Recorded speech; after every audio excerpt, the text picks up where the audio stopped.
Good morning. Good morning. The November 6, 2018 meeting of the Douglas County Board of Commissioners will come to order, and we are pleased to have with us this morning Michelle Green from the Finance Department with us to lead us in our invocation. And after the invocation, please remain standing for our pledge to the flag. Let us pray. Father, we come to you today so grateful for all you've done for us. So grateful that we can live in a country where we can actually have a voice and to vote for our leaders. Lord, I ask that you help us to never take that for granted. Just move the people of this nation out to vote, to be heard this morning. And Lord, be with this board that has been elected to oversee the business of this county. Just guide them in everything that they do. Give them wisdom and discernment to make the decisions that would best serve the citizens of Douglas County. We ask this in Jesus' name I pray. Amen. Amen. I pledge allegiance to the flag of the United States of America and to the republic for which it stands, one nation, under God, indivisible, with liberty and justice for all.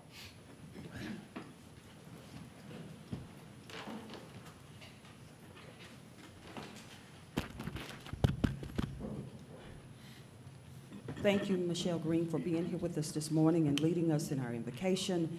And good morning to the citizens of Douglas County and all those who are here today. We appreciate you being here.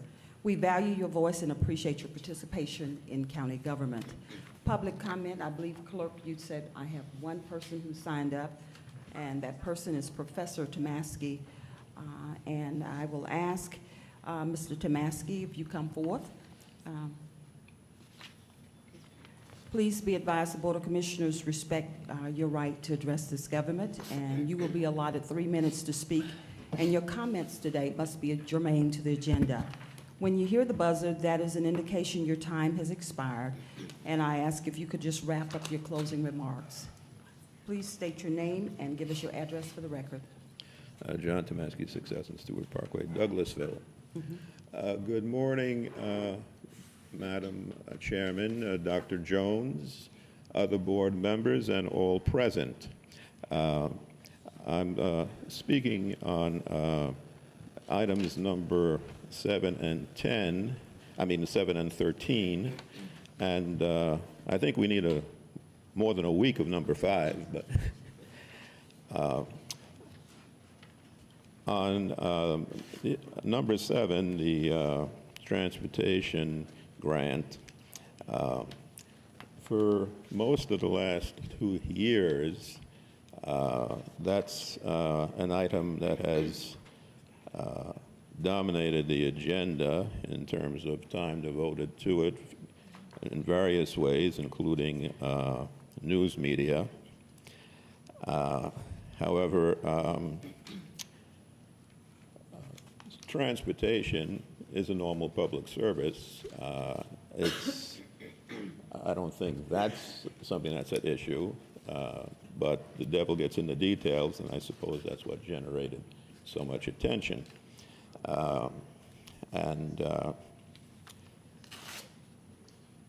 There is, in terms of those who are concerned about fiduciary responsibility,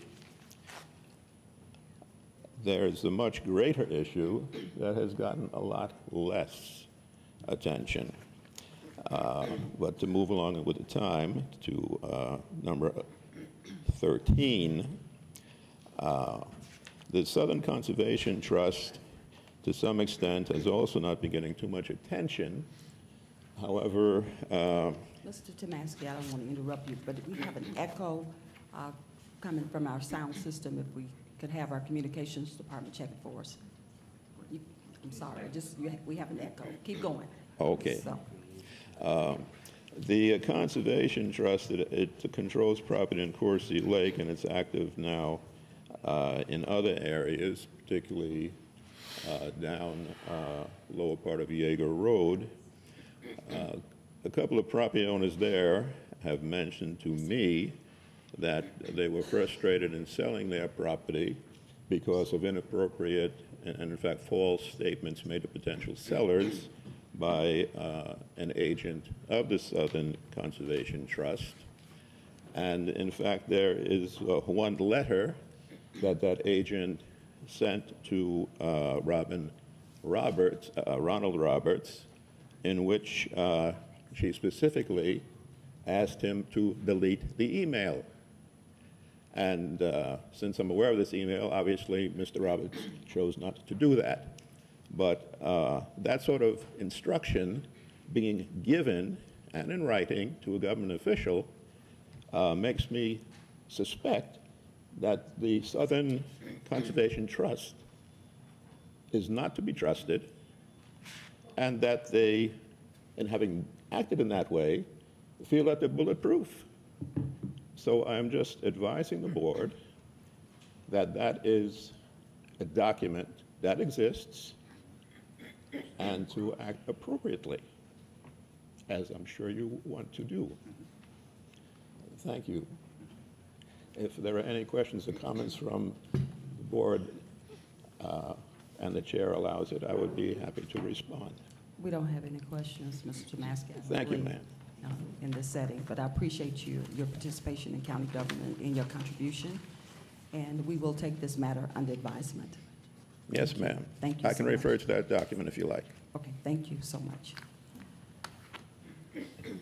Next, Board of Commissioners, we have a slight adjustment this morning to our agenda, and we need to amend to recognize that for IGA, which is an intergovernmental agreement with the City of Douglasville. So I would like to take a motion.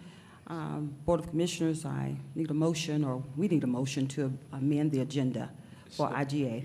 Madam Chair, I make the motion to amend the agenda as stated. So moved. Okay, Second. We have a motion and a second. Any questions? We have a motion and a second. All in favor, say aye. Aye. Okay, all in favor said aye, and you all said aye. All opposed, the same, and the motion carries. So it's a 5-0 vote. Clerk, you have that? Yes, ma'am. Okay, thank you, and we'll move forward. Next, we have a presentation. The presentation is Distinguished Budget Presentation Award from the Government Finance Officers Association. Director Hallman will be leading the discussion on this item. Good morning.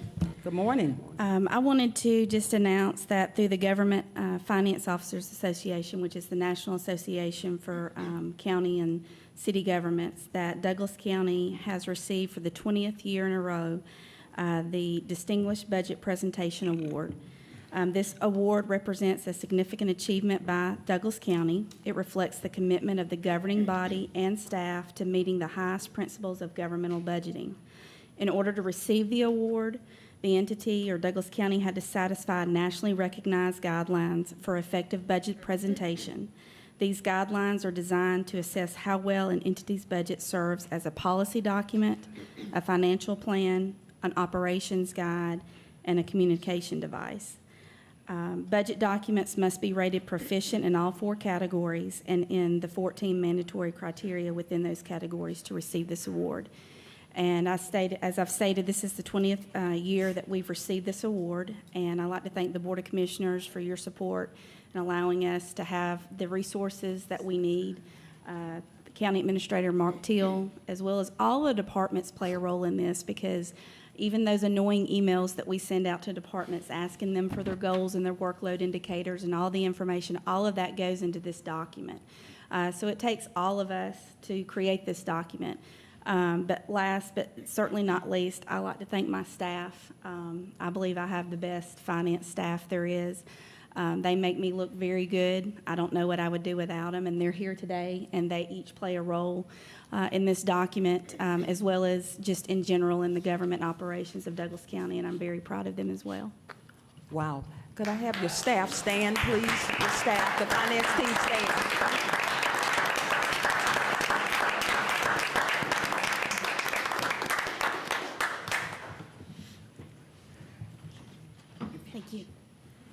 you so much, Director Holman, and also we appreciate the entire finance team and your amazing contribution to this county. I know it's not easy to crunch numbers, but you all do a magnificent job, so thank you, thank you, thank you for being here today. Next, we have the approval of the minutes. Commissioner Robinson has it. Yeah, I just, Comment, I'm yeah, sorry. thank you, Madam Chair. And I'll be quick. I too want to just acknowledge, it, not just in surface and presentation, there's a lot of information that goes into that document. You can find out the health of any organization by looking at its financials. Everything is right there. And, you know, and so I take great pride in what they do, and because I can appreciate what they do. It's one thing to say, yes, we got the award 20 straight years, but I'm like, yeah, but I know what y'all do. And I know what it takes to get that done. And the level of excellence that y'all provide us and make us look good, you make us all look good. And I just want to say, Madam Chair, thank you to your staff and everybody else, and appreciate it. I yield back. That's it. Thank you. Any other comment before I go forward? Commissioner Guider? I just wonder if they'd like to have a picture made. Yes, absolutely. We will, would you all come forth and we'll take a photograph? Just come in the front and we'll take a photograph with you. Absolutely.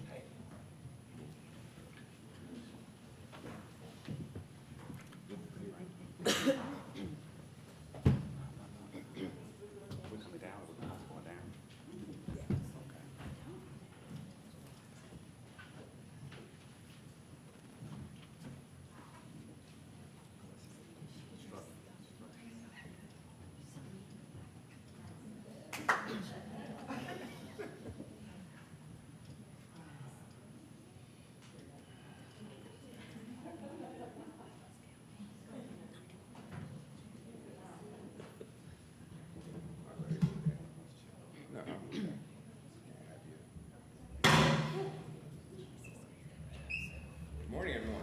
I'm going to ask if everyone can just shift over to your right, please. Shift over to your right. Beautiful. Thank you, Mr. Vice Chair. Thank you. That's beautiful.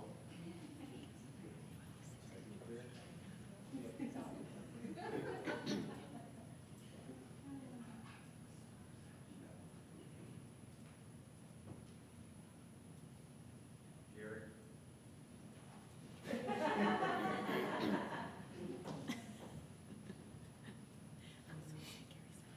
One, two, three. One more. One, two, three.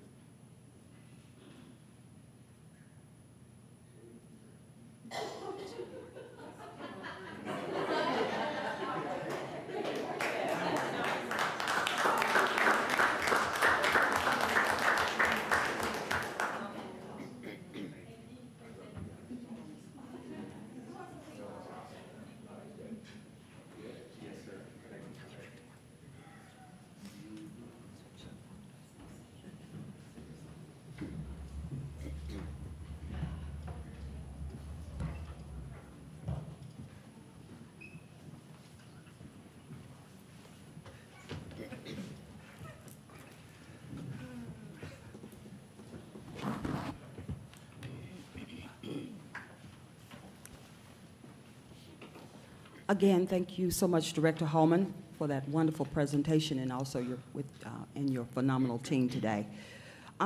Next, we have the approval of the minutes. Board of Commissioners, you have the commission minute meetings of October 16th, 2018, the work session minutes of October 15, 2018, and the executive session minutes of October 15, 2018, and the constitutional officers and the elected officials minutes of October 5th, 2018. Are there any corrections, additions, or deletions that need to be made? No, ma'am. No, ma'am. No. Being none, the minutes stand approved as presented. Next, we have a proclamation. Tab number 5, proclaiming November 4th through the 10th, 2018 as International Care and Kindness Week in Douglas County, and that will be, the presentation is by Mrs. Patricia Watley. How are you doing this morning? Just fine. Thank you, Madam Chairman and Commissioners. I appreciate the opportunity to be here and such an interesting time of of the year to be talking about care and kindness. This week particularly, we certainly want to do that. Ma'am.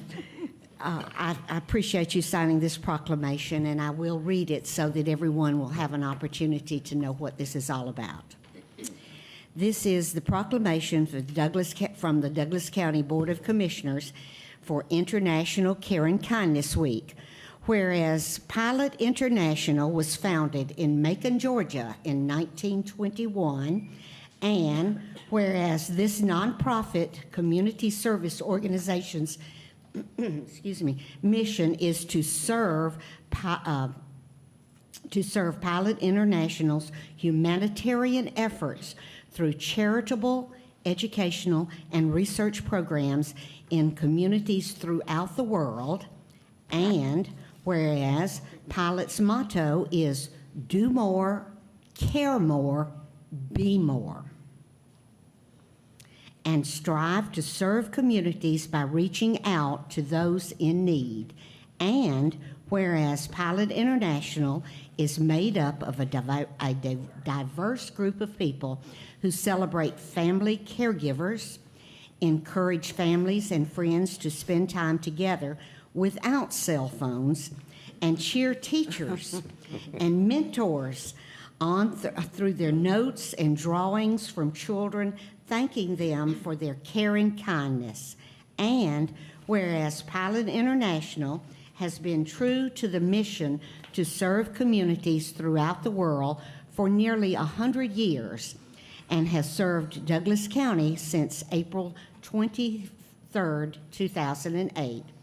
Now, therefore, the Douglas County Board of Commissioners proclaims the week of November 4th through 10th, 2018 as International Care and Kindness Week in Douglas County, Georgia, and encourage men and women who wish to serve their communities and seek opportunities to join Pilot International in fellowship and service. So proclaimed the 6th day of November 2018. And it's signed by all of you, and I appreciate that so much. We all do. We will be having a luncheon on Thursday at Benton House. Some of you have joined us in the past, and we will be celebrating 13 caregivers this year that have been selected and nominated as people who have served our community in giving care and just all types of care in our community. And if any of you would like to join us, we would be more than happy to have you. Thank you so much. Thank you, Ms. Watley. Ms. Watley, if you remain standing, do you have anyone here with you today that's, Yes, you all I can do. join as well? I have several of our Several, members. please come forward. We got one bashful one. Oh, okay, he's a little shy. That's okay. Yeah. And he sits down. He wants to take the picture. Ms. Watley, thank you so much for encouraging us, and when I say that, the citizens of Douglas County, for us to be kind to one another and to do more and to care more and be more. So that's very encouraging. Right now, I will ask the Board of Commissioners, so we want to accept this. So, Board of Commissioners, you have heard the proclamation. Do we have a motion to approve? So move. Second. Any discussion? We have a motion and a second. Please prepare to cast your votes.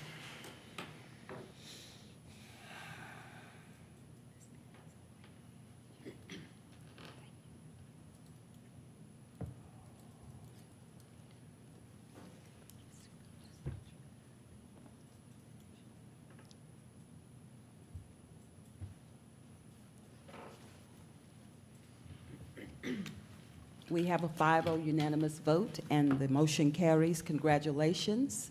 Thank you so much, and we will come down and take a photograph with you. Oh, that would be wonderful. Yes, if that's okay. We coming in.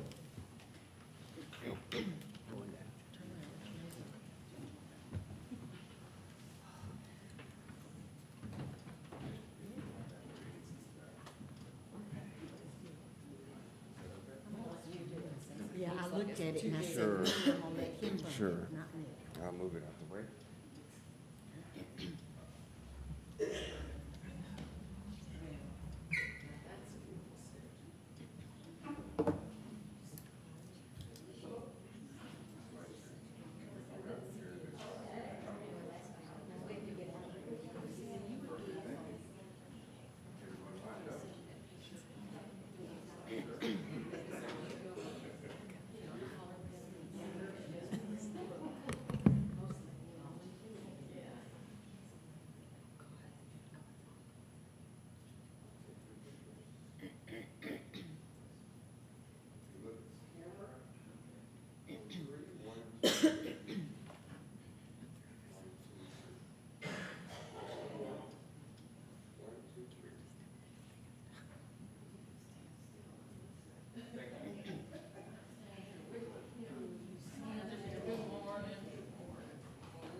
Thank you so much again, Ms. Watley, for that amazing proclamation that you read today regarding kindness. Tab number 6 is, we have another proclamation, is proclaiming the week of November 16th through 22nd, 2018 as Farm City Week in Douglas County. Mr. Joey Rainwater, please come forward. Good morning, and how are you doing? Good morning. Good morning. I'm doing good. I'm Joey Rainwater. I'm the president at the Douglas County Farm Bureau. And on behalf of our farmers and members throughout Douglas County, I want to say thank you for the opportunity to be able to be here this morning and present this proclamation. And before I do, I would like the opportunity to share a word of testimony, if I could. Yes, you could. Yes, you may. And I just want to acknowledge and recognize God's grace and goodness in the life of those individuals who are able to farm and to work the land, that God has given them the abilities to be stewards, to care for the land and to care for animals.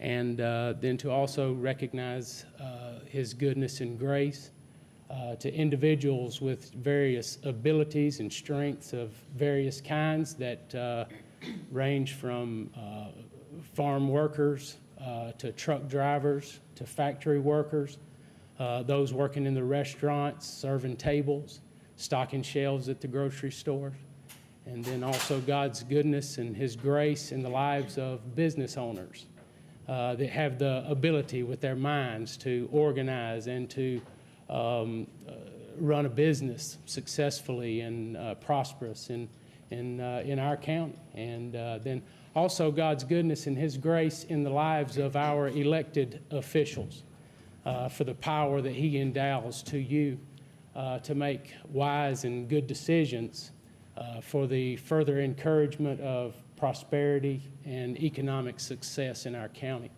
So I just wanted to recognize that and to encourage all of us as Thanksgiving's coming up to remember during Farm City Week and to give thanks to those in our community who help to allow for a successful and prosperous economy here, whether it be farmers throughout our county, whether it be, again, those serving tables or stocking our grocery stores or business owners or even our elected officials. I want to encourage the citizens of Douglas County to remember these things and to give thanks and show appreciation to everyone who plays a vital part in the success of our community. So with that being said, I would like to read the proclamation for Farm City Week. And it says that Georgia farmers and ranchers play a key role in providing food, clothing, shelter, and fuel to our state, nation, and the world by producing a bounty of agricultural products. To do this, they rely on essential partnerships with urban and suburban communities to supply, sell, and deliver finished products.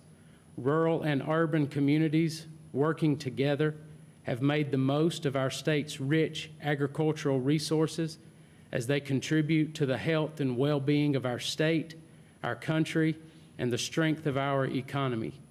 And whereas during Farm City Week in Georgia, we recognize the importance of this cooperative network. Agriculture contributes more than $72.5 billion annually to Georgia's $786.5 billion economic output.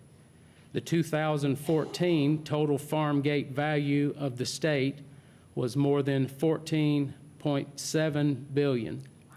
1 in 7 Georgians work in agriculture, forestry, or an agriculture-related field. And whereas the agricultural industry provides us with food, clothing, and shelter, as well as fuel for our energy needs.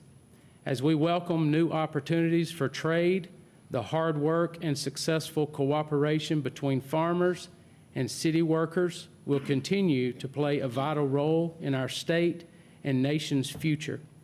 And whereas Farm City collaborations help maintain and improve our food and fiber supply and contribute to a better quality of life for our citizens.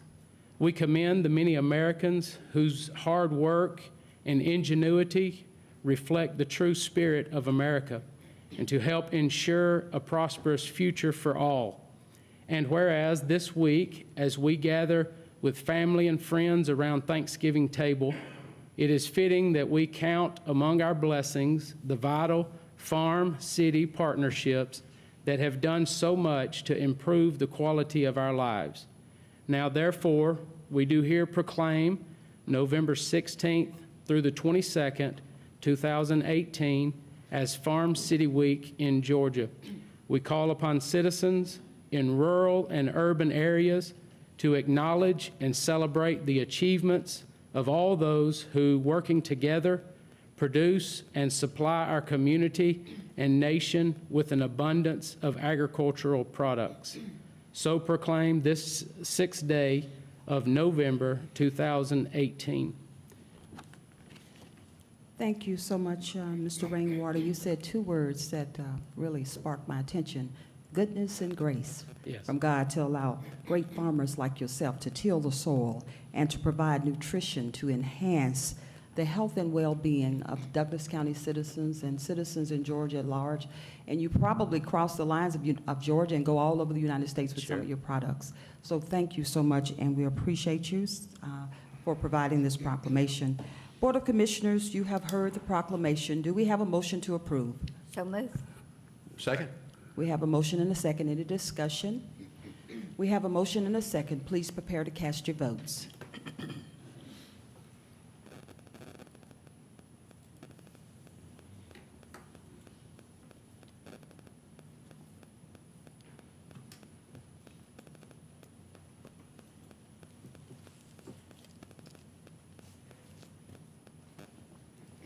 We have a 5-0 unanimous vote. Congratulations, and thank you, Mr. Rainwater, for taking the time to come in and impart those great words of wisdom upon us this morning. Do you have anyone with you? We're going to come down, and if not, if you're alone. Sure. I'd like to invite my family, Oh, and yeah, we'll come down. I'll invite my pastor as well, one of our pastors. Yeah, absolutely. So come Family and with- pastor, come on down. Yeah, we're going down. Thanks.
Again, thank you, Mr. Rainwater, for coming in this morning, reading your proclamation about Farm City Week in Douglas County, and we truly appreciate what our farmers are doing.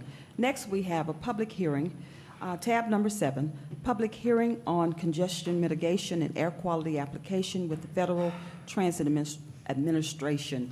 Director Watson, please come forward. Forward. Morning, Madam Chair. Good and morning. Board of Commissioners.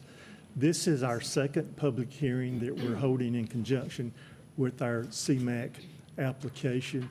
This is a requirement of the grant process through the Federal Transit Administration. As we get started this morning, I'd like to make a couple of comments. First of all, I would like to thank the board as a whole for your support in this process. We've accomplished a lot over the last few months, but we still have a long way to go, and thank you for what you've done for us. Second, I would like to thank Danielle Crowe and the collaborative firm for the hard work they've put in helping us promote and brand our mobility services. They've done a really terrific job for us. And thirdly, I'd like to point out that the public hearing that we're having today is about the application itself, the contents, the nuts and bolts, the technical aspect of it. Today, we're not going to talk a lot about the buses and bus service itself. That will come at a later time, and we'll talk about that in just a few minutes. Okay, so what are we doing? We are applying to the Federal Transit Administration for CMAQ funds. What is CMAQ? CMAQ stands for Congestion Mitigation and Air Quality. It's a federal grant program. The funds from CMAQ may be used for any capital transit expenditure as long as it has an air quality benefit. Eligible projects are transit startups or expansions. And of course, we're a transit startup. What has been the Atlanta Regional Commission's role in this whole process? In the Metro Atlanta area, CMAQ projects are initially vetted by the Atlanta Regional Commission. ARC pre-approved our application. And what that pre-approval means is that we were authorized to move forward with the next step, which is to apply for the CMAQ funds through the Federal Transit Administration. Okay, so what's next? The Georgia Department of Transportation and the Federal Highway Administration, they have to send a letter to FTA saying that the CMAQ funds have been flexed to FTA. Once that letter has been received by FTA, Douglas County can submit its application. We're still waiting for notification that FTA has received that letter, but in the meantime, we're working on putting together our application and submission. And back on August the 3rd of this year, the Board of Commissioners approved us submitting the application to FTA. What's in the application? Several very important parts of it. The executive summary, which is a detailed explanation of the project and the source of FTA funds for which we are applying. Project details, what we will be using the grant money for. Milestones, this is a timeline for when various parts of the project will be completed. Opinion of council, that's when the county attorney tells us that there are no impediments to us filing the application. We need a resolution or statement by the governing body, you as the Board of Commissioners, that you've approved the application. And another very important part of the application is we have to submit it to the U.S. Department of Labor for review. And then there's a whole lot of various FTA certifications and assurances that we do on a daily basis that are part of the application process. So what is our project? I think as everyone knows, we're working on fixed route bus service. We're starting with 4 routes, and the fixed route service will have a required ADA paratransit service component. Here are our 4 proposed routes. Route 10 would serve the North Douglasville area, downtown Douglasville, the Walmart area, library, health center, Target, and the transportation center. Route 20, downtown Douglasville, Stewart Parkway, the hospital, courthouse, and transportation center. Route 30 would serve Thornton Road south of I-20 and Riverside Parkway. And then Route 40 would connect routes 10 and 20 to Route 30 and the Cobb Link Route 30 to the H.E. Holmes MARTA station. Now, all of these routes are still under development and they're still subject to change. Our proposed third-party provider is actually out this morning riding the routes another time. They spent so much time over the last 6 weeks to 2 months riding these routes over and over again, trying to get them as efficient as possible. And they will actually be meeting with us in the morning to make recommendations, which should be close to the final recommendations that we can present to you as the board and the public. All right, talking about public involvement, the 4 routes have already been presented to the public in a series of community meetings.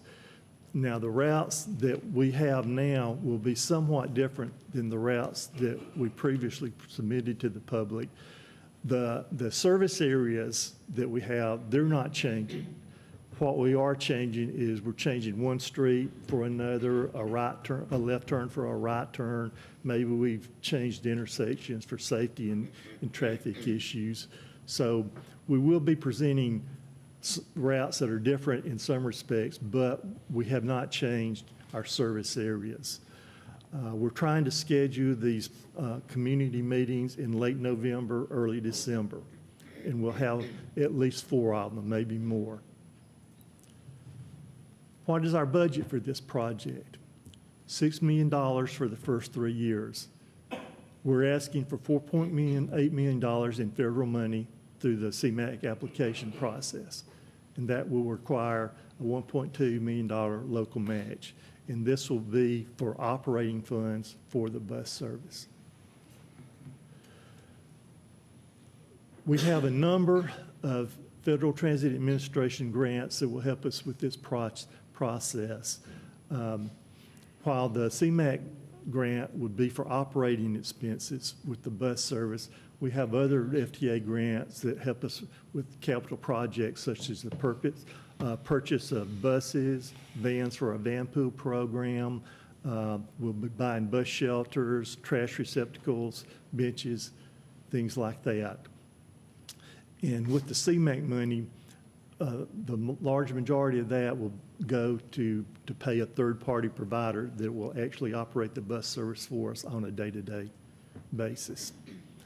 And once we receive the CMAQ grant, that will be our 6th active FTA grant. That's what we have for you this morning with the public hearing. I'll welcome any questions from the board or the public. Okay. Any questions for Director Watson? Any comment? Thank No, you. Lisa said this is not one for the public. Right. She said no comment on, this is just for the Board of Commissioners. Okay. This particular one. Commissioner Guider. Yes, Gary, have y'all considered taking the bus line down to the sanctuary city that is to allow people down there to connect with the other bus systems? That's not part of the plan right now, but certainly we would welcome conversations with Judge McLean and the people that he is working with I've heard a on lot of Sanctuary comment City. that there's a need there, and it could serve people that do not have transportation. We know they don't have transportation. Yeah, I don't know that using the fixed route service would be the logical way to serve them, but certainly we have other avenues that we think we could work with them to provide service for them. Okay. I yield back. Okay. I stand to be corrected. This is open to the public. It's just no vote. I apologize. Okay. So I stand to be corrected. This public hearing is now open to the public. Is it anyone here that would like to speak for this particular item?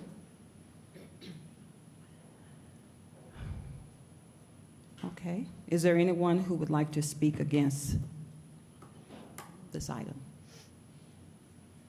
Okay. Being none, any other questions from the Board of Commissioners? At this time, I would like to close this public hearing. This public hearing is now closed. Any other comment from the Board of Commissioners? Okay. Chair. Oh, Commissioner Robinson? Thank you, Madam Chair. No statement, just questions. So we get through this process today. You acknowledge that there will be, while this is the second official public hearing for the application for the FTA, you acknowledge that there's also going to be some additional public meetings. Yes, Which sir. is a separate function. And that was, I believe, a condition of the Board of Commissioners, at least. Correct. That this would happen. Explain, what will that entail? Just a little bit. I'm not trying to belabor the moment today, but just for the record. Well, it will be an informal process. What we will do is we'll have a big board showing the various 4 routes and the major locations that they will serve. And then staff and the collaborative firm will be there to answer any questions from the public relating to the times of the routes, the exact locations of them, potential fares, things like that. That's what I wanted to get at. All right, so when we go back out to the public one more time, and it's going to be district-based, we're going to be, this is it, basically. We're going to show you the routes, the bus. I mean, this is, I mean, give or take a tweak.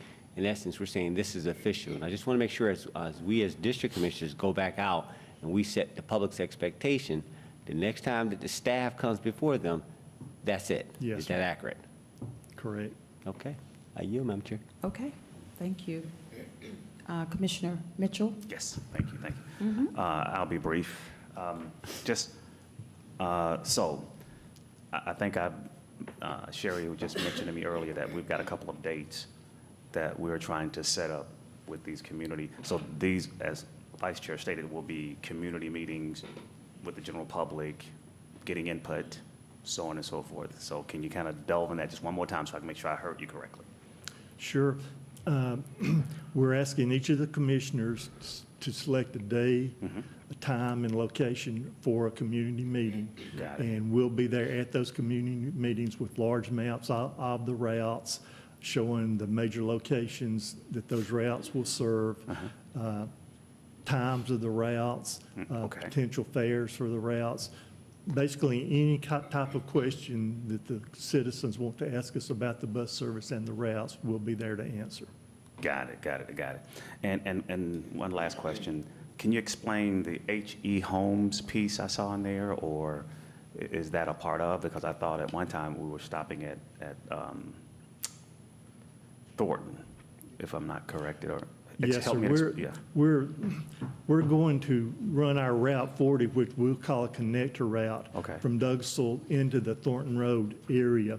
For And- Cobb pickup for the ARC? Yes, sir. Okay. And we'll provide a connection to Cobb Link Route 30. Okay. And that will go on into H.E. Holmes. So Cobb will, not Yes. us? No, Okay. yes, sir. Go ahead, And I'm we're- sorry. And we're still working with Cobb to identify the exact location where Mm-hmm. that connection will be, but it will be Cobb and not us going all the way into H.E. Holmes. And I guess your slide just kind of threw me for a loop there that said H.E. Holmes. Is that, can you help me to understand that side of it so I won't be confused? So that slide is incorrect or just a dated slide, or is it, I'm not sure, what I saw earlier. I think the slide was right. It may have been a little confusing, but again, it will not be our buses going all the way into H.E. Holmes. So it will be our buses stopping at Cobb, connecting or transferring or whatever that is with Cobb, and we'll figure that out as to where Yes, sir. that connectivity will go. Okay, Right. gotcha. Okay, well, I think that's all I've got. I yield back. Okay. Madam Chair? Commissioner Guider? I just want to kind of touch on what was just talked about the Cobb Link. This bus system that we're proposing actually goes into Cobb County and picks up Cobb County residents too, do they not? At some point, will we connect with the Cobb Link? Well, we may have to inch into Cobb County to make that connection with Cobb Link. However, it is not our plan or intention right now to serve any part of Cobb County. Our goal is just to make that connection with the Cobb Link. Well, I thought there was an apartment complex that is located in Cobb that the buses were going to stop at. That was part of the plan originally, but that has changed. That has been Yeah. changed? Yeah. Okay. So you don't know where they're going to connect with Cobb? You know, when we were, you know, Douglas County's had Greta buses for many, many years. And when we were planning the smaller system, one of the steps in the plan was to try to increase the Greta buses and everything. Have we ever talked about Greta picking up at Thornton Road and going to the MARTA station? These are the ARC, I guess they're ARC buses, are they not? Greta, No, it's actually now CERTA, State Roads and Tollway Authority. And so they've changed, okay. Yeah, But- and as far as having any conversations with them, certainly I think we can do that. However, they are in transition now from Greta to CERTA, and then you throw ATL in it. Those are going to be the kind of conversations that we will be But having that was moving originally forward. in the plans that we were going to look at that first before we were going to start our bus system. But I just wondered, has anybody ever talked to them about a pickup point at Thornton Road going downtown to the MARTA station? Well, they actually do have pickups on Thornton Road. Their bus that leaves up from the Powder Springs area comes down Thornton Road, and they do have a couple of pickups on Thornton Road. So where do they pick up on Thornton Road? I'm unfamiliar with that, I'm sorry. I don't know the exact locations, but it's right, it's in front of some of the distribution centers. But they do pick up on Thornton Road and then hit 20 East and go on into Atlanta. And goes to the MARTA station, the H.E. Homes? No, it goes on into downtown. So there's Atlanta. no direct line from Thornton Road down to the MARTA station? Because Thornton Road's got several apartment complexes, and I just wondered if we had pursued that when we were looking at all this. No, that's not a conversation we've had at this point. Well, it was a point in one of your, the things that you handed out to us at one point, and I just wondered, did we ever look at that? Because to me, there seems to be a good need, especially with the apartment complexes, to connect with the MARTA station. That's certainly something we'll be looking at as we move forward. Okay, I yield back. Okay, thank you so much. Thank you so much, Director Watson. Yes, ma'am. Great presentation. Thank you. Next, tab number 8, public hearing to consider an amendment to Article 5 of Chapter 14 of the Douglas County Code of Ordinances related to traffic regulations to amend Section 14-72 zones prohibiting trucks with more than 6 wheels to add some roads and remove some roads or road segments from the list of prohibited zones. That was a mouthful. Good morning, Director Valentin. Good morning, Madam Chair and Commissioners. Before I get into the presentation itself, let me try and provide some context to why we are doing this. The regulations regarding truck accessibility and the zones that limit those trucks from those areas are embedded in our code. And therefore, in order to change the list, the locations, the areas, you have to amend the code. And in order to do that, you have to have a public hearing. So therefore, that is why we're here. The reason trucks are restricted from some areas are multifold, but particularly they go to the issue of mobility for the vehicles and the structural integrity of the roads that are going to hold those vehicles. So in our code, the designated truck routes are primarily state routes and interstate. because the roads are designed to be able to be maneuvered by those vehicles, and they're structurally have the capacity to handle the heavy loads. Beyond that, vehicles, heavy vehicles, trucks, are allowed to veer off of those roads if they have business to conduct in any area. So they are allowed to go to make deliveries or to operate out of certain areas beyond the state routes.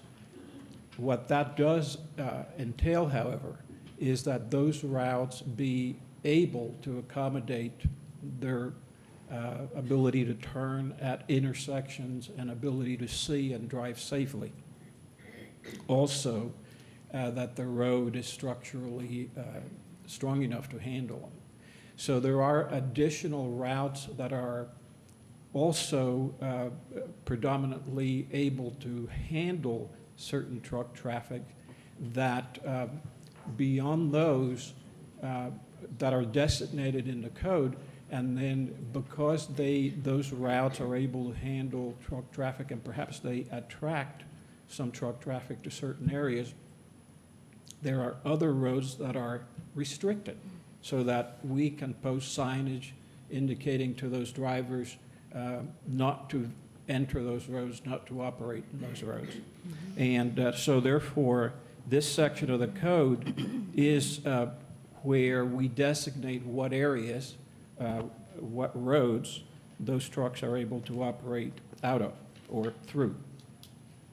The amendment that we're proposing this morning is to add 3 roads to the list of restricted roads, and those roads are North Bagot, Beechwood Drive, and Sunset Drive, and I will get into the details of those a little bit later. The slide that you see up is roads where they are already on the list, some of them are, and we're looking to amend the list. And those are roads along Douglas Hill and Factory Shoals. So if I could draw your attention to the slide, the South Sweetwater Master Plan, you might recall, intended for Douglas Hill and Factory Shoals to form sort of a circle, a continuous truck route. Now, both of those roads connect to Thornton Road, which is a state route, and it is a designated truck route. Mm-hmm. So vehicles initially were not able to veer off of Thornton Road onto Douglas Hill, historically because it wasn't paved. For a while it was a dirt road, and then as it developed, sections of it were paved, but sections of it are dirt road today. Factory Shoals has been paved for a while, but it is a 2-lane road primarily, and it is restricted to truck traffic for that reason. So what we're proposing to do by this amendment, because in that area there are several industrial sites, storage sites, data centers that have been approved, the road is now being improved to the point where it is able to handle the truck traffic from a structural standpoint. It is able to allow for them to maneuver by changes in the width of the road. It is being improved by those developments to be able to handle the truck traffic. And therefore, we need to remove those roads or those road segments from the restriction, because now they are intended to being improved so that they are able to handle truck traffic. So the segment of Factory Shoals from Thornton Road to Douglas Hill that you might see there towards the middle in white, that segment is now restricted under the code to, so that truck traffic should not be on there. We need to remove that so to allow for these other facilities that have been approved there and who are in fact improving the road to be able to handle the truck traffic.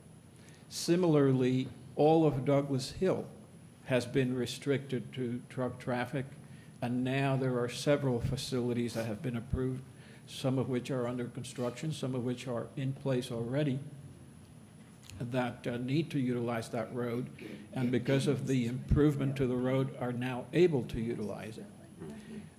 You may also see where, and Douglas Hill is that longer white line, and you might see that there's a Bullard Road at the end of Douglas Hill and Rockhouse Road as well. They're not highlighted because they are restricted already. They are on the list of restricted roads against truck traffic. Therefore, there's no change needed to those because they are serving residential areas. And in fact, some of those roads are still dirt roads, not able to handle truck traffic in any event. But because of the master plan, the goal of the master plan was, one of the goals as it related to mobility was to segregate the industrial, commercial, more intense traffic and truck movement from the residential side. And this will go to accomplish that. So that is the reason why this particular section of roads, a couple of roads are on the list. Now, a road that is not currently on the list that we're looking to add is North Bagot. That is a road that connects at both ends, essentially, to Route 78. And for whatever reason, it draws truck traffic off of 78. Frankly, I don't understand why they would need to go there, why they are going, but they are. And so we're looking to add it to the list and post signs to keep the trucks on 78 and off of those areas. Similarly, Beechwood Drive, which connects Mount Vernon to South Sweetwater, apparently they are finding their way through there, either because of, I'm not going to speculate as to why they use that route. It makes more sense that they would stay on Mount Vernon or South Sweetwater, but yet they consistently veer off and they utilize that route. So we're looking to post signs and to add it to the list and restrict it. The other road that we're looking to add as well is Sunset Drive, and that one is between Fairburn and Midway. And again, there isn't any obvious reason as to why they'd be pulling off of Fairburn, perhaps a shortcut to Midway southbound. Yeah. But that is a residential area. The road is not able to handle truck traffic, those heavy loadings, so therefore we're looking to add that one as well. So those are the changes that we're looking to do as it relates to the code at this time. And I'll entertain any questions that you may have. Thank you so much, Director Valentin. This public hearing is now open to the public. Is there anyone who would like to speak for the County Code of Ordinances relating to traffic regulations to amend Section 14-7, prohibiting trucks with more than 6 wheels to these particular roads as were stated, North Bagot Road, Beechwood Drive, and Sunset Road? Is it anyone here to speak against this regulation or amending this regulation? Okay. With that being said, this public hearing is now closed. Board of Commissioners, do you have any questions or comments? Commissioner Robinson, and then I'll get you Commissioner Guider. Yes. I mean, we're sitting up here taking a look at this map and at what was being presented, and there's a concentration of changes that are being necessitated in the eastern part of the county, which primarily is in District 2. We know that some of this was facilitated by the master plan, Sweetwater Master Plan, as a condition. Part of that is fueled by, or primarily by, the economic development component of the SPLOST. One of the things I try to look at in that part of the county is it's very dense. It's something that we have to make adjustment. There is no either or. You have high-density trucks that have their rights to move up and down, and yet we've got residential, and it wasn't the most ideally planned. It's the hand that was dealt. It morphed over time with all that light industrial.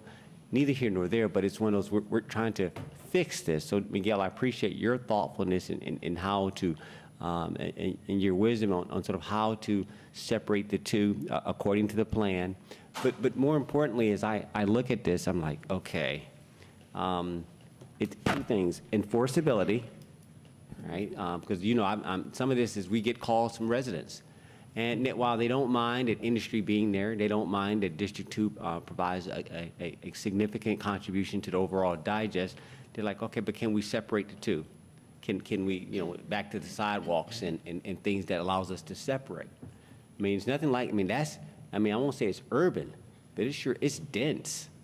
It's a little bit different in different areas. So I appreciate what I'm hearing here, that there's a true separation. But my question is, how will this be enforced? I get signs, all right?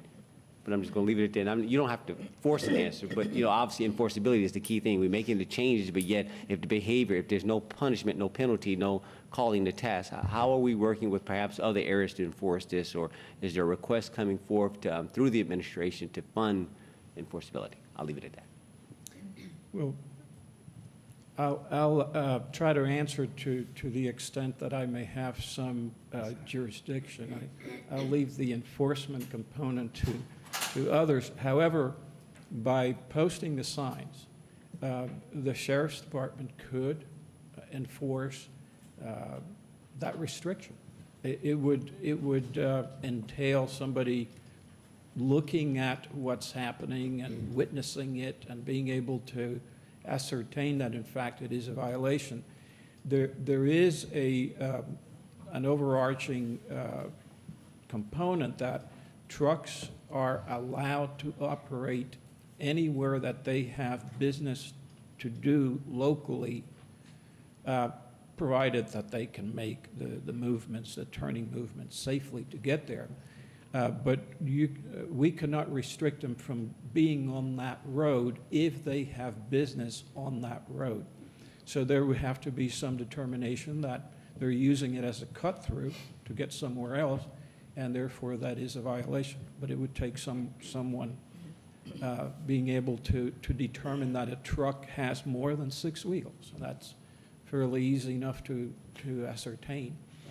You don't have to weigh the truck necessarily. If it has more than 6 wheels and it's operating in that area, and it doesn't have any immediate business on that street, then it is in violation. All right. I'm going to be sensitive with how I reframe this. Again, when you ever get calls from citizens, and while I appreciate the administration is addressing this, we fall short if we sit this as, well, I don't know about the guy next door. I think there needs to be a coordinated effort with the sheriff, because then we're going through the motions, and I appreciate that we've enabled it. Look, we properly aligned, we properly signed, we did all that. But my citizen that I represent, the administration doesn't have to worry about this, but I do. They sit there and they say, well, I appreciate the pretty signs, but they're still cutting through. What did that accomplish? Right? And so it took us a step further. But so I think I'm looking for, if we need to have a conversation during this budget cycle, in other words, we have a greater role to play as Board of Commissioners to synchronize with our peers that maybe constitutionally, no more than body cameras or anything else, if in fact we want this to be done, that people are not exposed, and especially over there on Mount Vernon and so forth. I mean, you got children and kids, people just be barreling through. And so you have a real risk here. This is not, in other words, like, it's sort of like we're removed from the obvious public risk. And so if, in fact, we need to, talk to the sheriff and say, okay, what would it take every now and then to have a patrol or a camera there to capture where these things are? I mean, I'm just, there needs to be more to this than just, okay, I did my part, and okay, let it be done. All right, so I guess I'm going to put that to my peers, not to belabor the moment and not to make it as a condition of this vote, but to at least set an expectation that we can do better, that we need to be holistic. if we're going to bring something forth, I want to make sure that it gets, it all gets taken care of. So I'm not going to force the moment, Madam Chair. I yield. Thank you. Okay, thank you. Commissioner Guider? Yes, Miguel, I think some of this is geared to the GPS systems that the trucks have. When we do a no-truck zone or road, is there anybody we can notify to take that off of, or to note it on the GPS system? I don't know, I'm asking. Yeah, there are services that we can notify, and the Georgia Department of Transportation has a liaison with them that they do notify, so we can do that. But what I see the biggest violation, of course, Post Road, we have a bridge law to govern that because the bridge is going to be replaced in the next couple of years, and it's in dire need of replacing. That's why we put the sign up. But I continue to have call after call about trucks, 18-wheelers going down there. Across the bridge, the signs do nothing as far as that is concerned. But of course, that is not your problem. But another thing I have is on Bright Star Road, part of it is a no-truck zone. And we have dump trucks, loaded dump trucks going back and forth on it. And it's just a part of the road that is no truck from Douglas Boulevard to Highway 5, going south on Highway 5. So if it's the construction that's going on at the other end of Bright Star Road, they have Douglas Boulevard, they have the connector, they have Highway 78 to maneuver. So I know that Bobby and them, they can't put a patrolman and just sit there and wait for a violation because they don't have enough manpower to go around. But I just wonder, what can we do to enforce the roads that we already have, plus the ones that we're adding today, possibly? So is there any other way, rather than having someone just sit there and wait for a violation?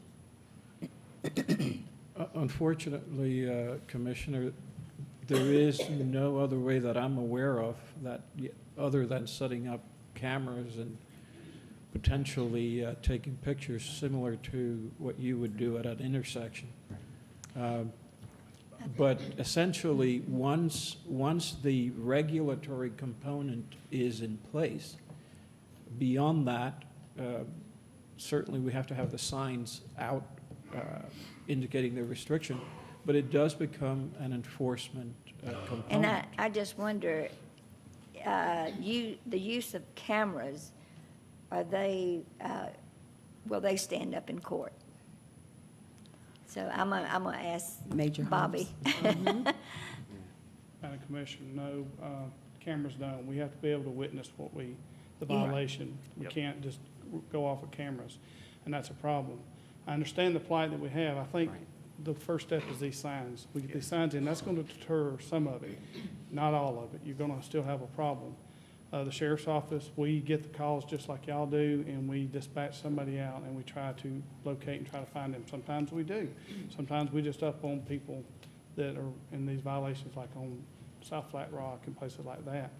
But cameras are not an issue, not a way that we can do it, and it has to be witnessed by us. So that is a handicap to us. I did not That's know a that. legislative issue.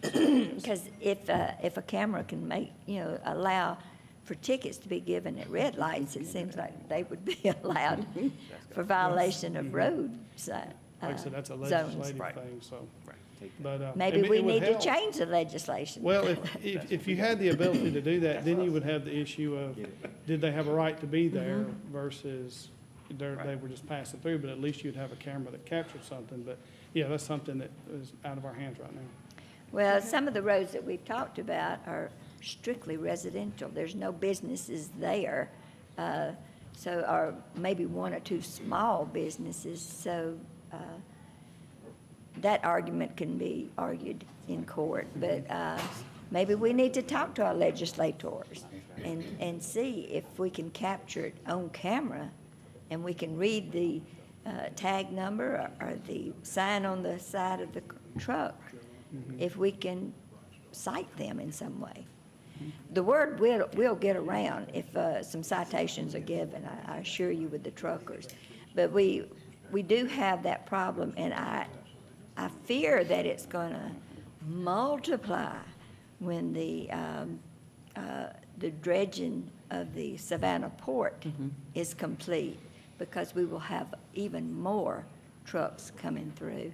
And in my district, they come off of state highways, which they're allowed to, but then they get on the rural roads and they tear them up and they speed and cause a lot of problems there. So, and it's not just, even though we have a state highway, like Highway 5 connecting, they don't go just down Highway 5.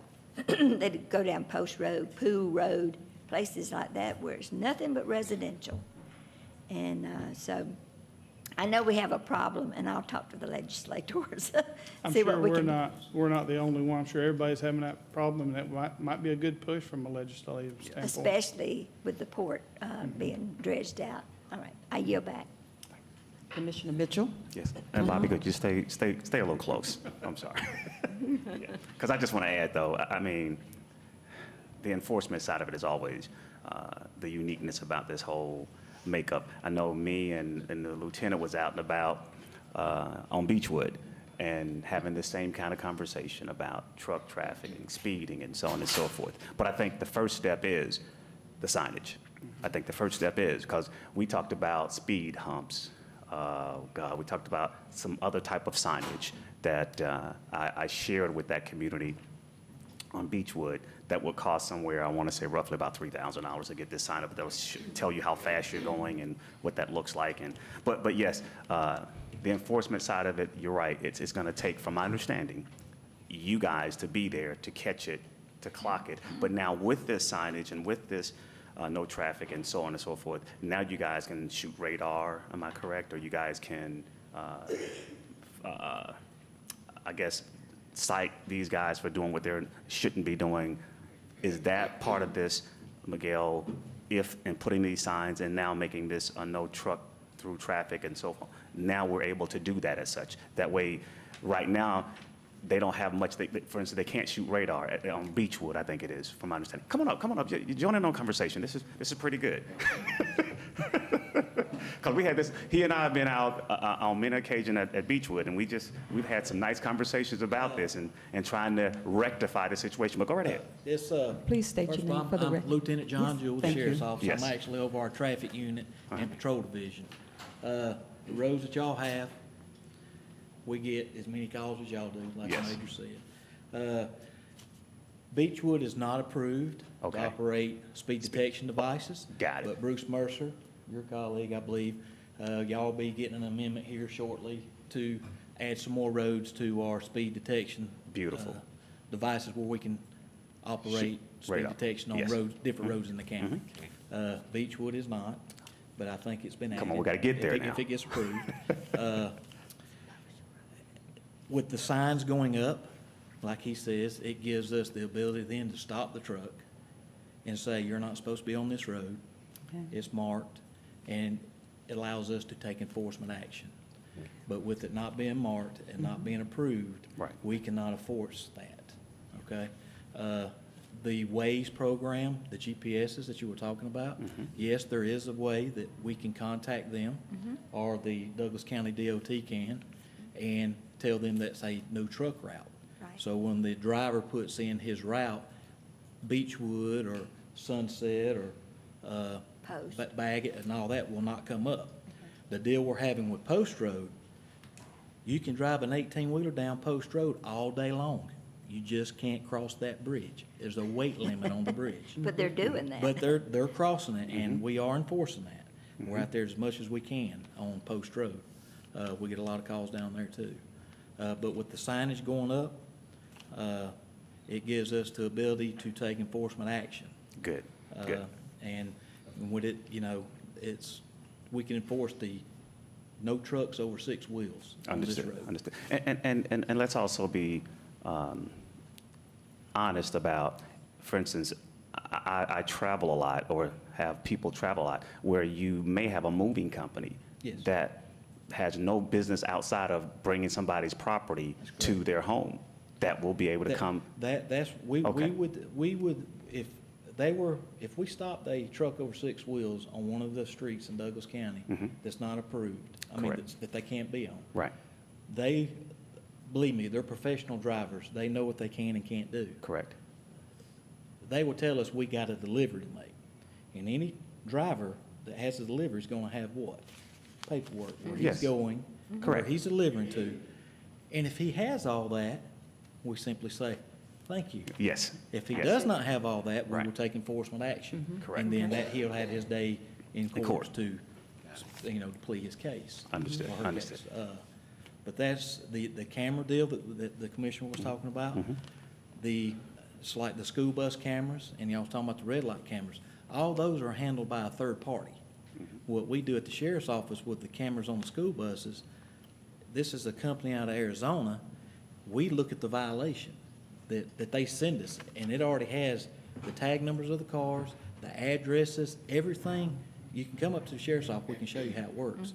And we see if it's a violation, we actually click violation, and then, of course, the citation is automatically mailed, which is a civil. All that is civil. A red light camera, the school bus, all that is civil. As well in the state of Florida, it's not, but in Georgia, all that's civil. But with the cameras to catch the trucks and things like that, like you said, we would run into the problem, they might have had a delivery. We Yes. wouldn't know that. You see what I'm saying? So, So yeah. it would take a lot of time to contact these trucking understand. companies and say, y'all have a delivery. Well, I just want to thank, the sheriff and all that you guys do, because I know we get the calls, you guys get the calls, and I understand the enforcement side of it is that you guys got to catch them. And you've been to some of the meetings, and the community just hates the mere fact of, I can't believe this, going down Beechwood, going down Cherokee Boulevard, and so on. They're there. Yes. And sometimes these guys get by and make that route. Nobody ever knew other than, Well, everyone in the county government's working on it. I understand. And I explain to everybody that calls. I tell them who their district commissioner is. And a lot of them do. well, why not do you even do know. that, though? You should just take, no, I'm Well, just kidding. Listen, I try, but I tell them that we're working on it. Like, you Understood. came down there for that meeting in that Yes, neighborhood. You took on absolutely. a lot of hard questions. I kind of felt sorry for you, but I helped you when I could. Yes, you did. But, I explained to the folks that call, because y'all will know, we really get a lot of calls on the truck traffic. And Yes. it has really picked up in Douglas County. They're talking about Douglas Hill Road and Factory Shoals. Of course, they need to be truck routes now because of the industrial that's built up in that area. Understood. But we're doing the best we can to enforce those traffic laws with the trucks. And you guys are doing a good job at it, so I'll leave it at that, though. But thanks again. I just, want to acknowledge that you guys are doing the best that you can based on what we've got, but I think the signage is the first step in the right direction. And yes, there are some other things that's going to need to happen, yes. But right now, that's the first step in the right direction. Thank you for that, for the answer to that question. One other question is I know this is kind of city and county, is Cherokee Boulevard, which is a no-through traffic, that's already on the list, am I correct? But I know we still, I We're get the, talking about Cherokee across from the sheriff's office? yes, Yes, it is a no truck zone, in the county part. Once you come off Fairburn Road, if you're coming from I-20, you turn right on the Cherokee Yes. Boulevard. 800 feet's in the city of Douglasville. yes, You can drive a truck there, but once you come out of that, it's a no truck zone in the county.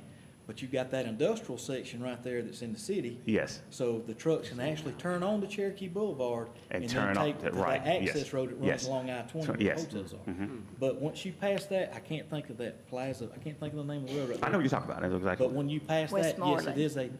it's a no truck zone. Westmoreland. Wow. Westmoreland Plaza, that's Yes, it. wow, okay, It okay. is a no truck zone, and yes, we have. I didn't realize that tickets on much of the road. city was truck traffic, though, so. Yes, they're coming off the state road. Because we put the signage out on Fairburn, They're- deterring that, They're deterring it, but Yeah. them trucks, they can actually turn. I got and- you. Did not and know that. Go into Westmoreland Plaza. and Yes, all I that. got it. I know exactly what you're talking Yes. about. Okay, all right. My other question, though, when we do all of this, Miguel, how long before we get signage? I mean, kind of what's going to be the turnaround time to kind of get the signage up, get things kind of, enacted and kind of go, this going to be a long process, or is going to be one of those, once we approve it today, tomorrow we'll have signage, we'll have everything up, and these guys will know their marching orders after that? Well, it's probably not going to be tomorrow, but within a few days, we could have the signs installed. Got it. Okay, so you got that. And one last thing here. There was a couple of citizens here that had a couple of questions, and I want to at least give them an opportunity to say something about, I don't think they were for it or against it, but I could tell you to know kind of when to come and when not to come. Did you have a question or two that we can add, if you would, please? And I know I may be a little bit out of order, though. Yes. Thank you for the opportunity. And please give me your name and Carolyn Childers. And your address for the record. Douglas For giving us your name. Okay. Thank you. Okay, we had talked to Mr. Mitchell, Mm-hmm. and we do appreciate you getting our signs so much. One thing we do have is, we have 3 trucks that come through our neighborhood, and they fly through our neighborhood. They come in at 3:30 in the afternoon a lot of times. Mm-hmm. They have started getting smart because we did call the police on them. Mm-hmm. And they start coming in later at night. And leave out early in the morning. Early in the morning. But the only bad thing about leaving early in the morning, they're leaving when children in our neighborhood are standing waiting for the bus. They fly through our neighborhood. Mm-hmm. By the time we call the sheriff's office, they're gone. Got it. I mean, we had the signs put up. What else can we do to keep them? We do not want to see any of our children in our neighborhood killed. They cannot stop on a dime. I know for a fact. Mm-hmm. Okay. We need something seriously done. We can't have them out there taking pictures all night, but we as citizens can see them. They can, there's a neighbor that lives right beside them. All hours of the night, they're out there. They have to let the trucks run to build the air pressure up.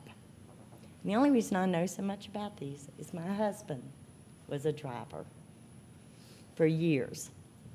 He would dare not bring a truck. J.B. Hunt is one of the trucks that come through our neighborhood. Got you. So this is your neighbor? It's our neighborhood. They come down County Line Road. Mm-hmm. From my understanding, County Line Road, they are not supposed to be coming down it. Our roads are being torn up. Right. Mm-hmm. They're being torn up by the dump trucks, loaded down, that are not doing work on either ends of the road. Mm-hmm. Mm-hmm. Something really needs to be done. We can't afford to have our roads repaved all the time because of this. Right. The county can't afford it. We can't afford our cars being torn up because of all the potholes. Mm-hmm. Okay. What else can we do? Because we can't call the sheriff all the time. There are 911 calls that are more important. Right, right. But on the other hand, we don't want our children hurt. Understood. Well, What can we do? and again, I don't know the answer to the question outside of, we're taking the steps that we think is best, and that is starting with the signage and others. So we're going in the right direction. The question is, how long would it take us to get there and get it right? And again, I don't want to see a casualty in getting there. So, but thank you for your input, and thank you for at least letting us know kind of, first of all, that these are your neighbors. So that's a huge step to say, okay, we should be able to say to the sheriff and others, say, hey, maybe go and knock on this person's door, or better yet, when he or she comes home, you should be able to go by there and say, hey, now this is not correct. So please share that information with Bobby and the lieutenant and others about kind of where they are. I think having that conversation might at least deter them, those 2 or 3 that you're talking about, from doing this. But there's a total of 5 that come in. Yeah. But I know these fly it's, through our neighborhood. there's So- some we'll have to work through it though, but definitely share that with these guys so we can at least do that much. But thank you again, I appreciate it. Thank you Because I for just saw letting you us had talk. something to say, so thank you again. All right. Thank you. All right, I think that's all I have, Miguel, on my side of it. Let's see here. Bobby, you got that? Okay, I yield back, Madam Chair. I think that's all I've got. All right, thank you so much. At this point, thank you so much, Director Valentin. Do we have a motion, Board of Commissioners, to approve this amendment to Article 5 of Chapter 14? So move. Second. Okay, we have a motion and a second. Any discussion? We have. Yes. Commissioner Mulkey. Yeah. Now I'm going to talk. Okay. But very briefly, I have had some experience, largely, a rural area, but we have had, in the past, we've had problems with trucks, tractors and trailers, or just the tractors, parking in residential areas, and specifically parking in decel lanes next to a subdivision where the individual driver perhaps lives, or perhaps he's picked up and taken somewhere. Sometimes the direct approach works. Many of these trucks have a company logo or a company name on them. Sometimes they're independent drivers. I could appreciate that. But I can tell you that you can experience some success by contacting whoever's got their name on that truck, if it's J.B. Hunt, and being contacted, I would say, from an official source, not a property owner, but from an official source, code enforcement, sheriff's department, our DOT department, whatever, directly contacting these companies and explain to them they've got a driver, tractor number XYZ 123 or whatever, certain date, certain time, that it's in violation of local ordinances. And more often than not, the problem will be fixed. So I just offer that as a possible solution, the direct approach. I yield back. Okay. We have a motion and a second. All in favor, please prepare to cast your votes.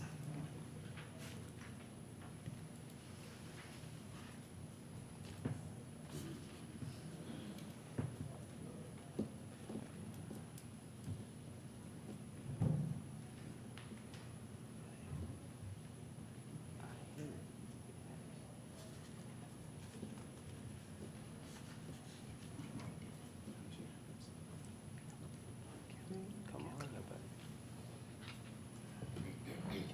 It's not taking, not like at the bottom. Is that what you want? Yes. Yeah, I hit it with the wrong. My bottom. You didn't click it. It's not taking at the bottom.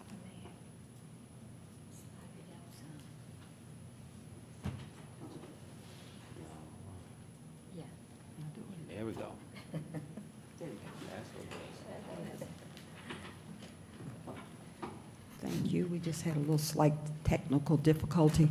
The vote is a unanimous vote, 5-0, it passed, and we'll move on to the next public hearing. As we move to the next public hearing, I'll ask us to be brief, particularly our commissioners, when you respond, if you just stay within your 2-minute limit, and also if we have responses or comments from our citizens, if you, when I ask you to come up for your public hearing, if you could just stay, be mindful of the 2-minute limit.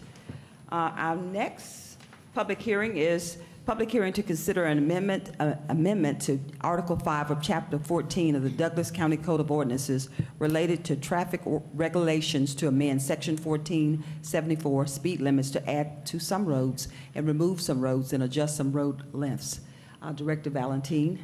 Thank you, Madam Chair. This is also a code requirement that we have a public hearing to change, and there is a pretty elaborate process as to how the speed limits are set and how they are enforced ultimately.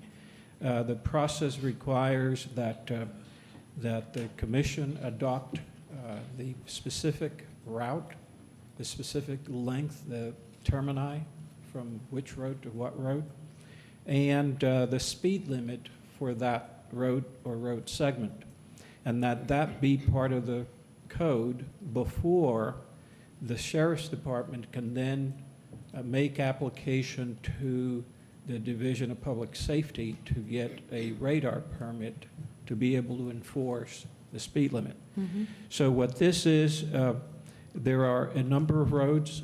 We've looked at the existing roads list, and every 3 years the permit has to be renewed by the Sheriff's Department.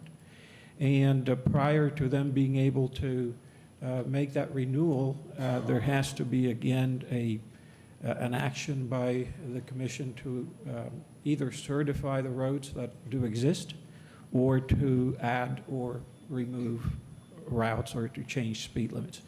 This particular change that we're proposing will not change the speed limit that exists today on any of the routes. So it is essentially looking to do a number of things. One, there is a different policy now at the state DOT that requires that jurisdictions not have the same road within their list. Consequently, our list is being amended to remove the city routes. And their list is having to be amended to remove the the county routes. And so this will accomplish that to bring us into compliance with the new policy. Once the list is adopted, then it becomes, again, a matter of an application for the sheriff to be able to proceed forward. We have, in addition to the existing list, looked at a number of roads. We've done this in conjunction with the Sheriff's Department, looked at roads that were missing from the list that obviously needed to have enforcement on them, and those are being added. And so the comprehensive list is going to provide, at least for the needs that we have identified to date. The federal regulations that guide this process require that there be the initial engineering study to look at the roads. If there's any changes in the speed limits, that those be justifiable. And so that process we've looked at, and then in conjunction with the Sheriff's Department, developed the list that we're looking to have now adopted by the board. Okay, thank you so much, Director Valentin. This public hearing is now open to the public. Is there anyone who is here to speak for this public hearing to amend Article 5 of Chapter 14 for the Douglas Code of Ordinance relating to this traffic regulation for speed limits? Is it anyone here to speak against this new regulation for speed limits? With that being said, this public hearing is now closed. Board of Commissioners, do you have any questions or comments before I call for a motion? Commissioner Mitchell? Just one. Just for clarity, so the county roads will be separate from the city of Douglasville or Villa Rica roads. When I thought at one time they were all kind of a part of, like, the county can write or shoot radar because the city is in the county, but maybe I'm a little confused with that statement you made earlier. You're correct, Commissioner. Okay. For many, many years, it was okay to have the multiple roads on, or the road listed on multiple lists. And that does not necessarily preclude the sheriff from enforcing roads that the city would have us enforce. Okay. So there could be agreements between the city and the county that facilitate that. It's just that the road will appear only once. And when I say a road, it could be a road segment. It could be from point A to point B as in the county, and B to C as in the city. So it will appear on one list, and then who enforces becomes a matter of an agreement and understanding between the jurisdictions. Got it. Okay, so the agreement is within the city and the sheriff. Kind of they agree that, okay, yes, you can shoot radar here, and I think there's a whole segment of where you got to be seen so many feet away, blah blah blah. That's a whole different makeup. But I just want to make sure that within the county, which the city falls within the county, if by chance there was a county officer shooting radar, he or she can, but it'll be part of the jurisdiction of the city to say you can or you can't. Am I making this assumption correct? or- Yeah, I would defer to the sheriff's Okay, all right. department on that one. We historically, and we currently do have agreements with the city of Douglasville and Villa Rica to be able to shoot radar in those So we can? locations. We do, yes. Yes, okay, okay. Because what I didn't want to do is, this sounded to me for a moment that there was a restricting you guys when the city falls in the county. And I didn't want you guys to be restricted, but, okay. And, oh, it's not, okay. Are we adding Beechwood by chance, or? Is that the change, Lieutenant, that you were talking about earlier, that's Let me forthcoming? check. That was the last one.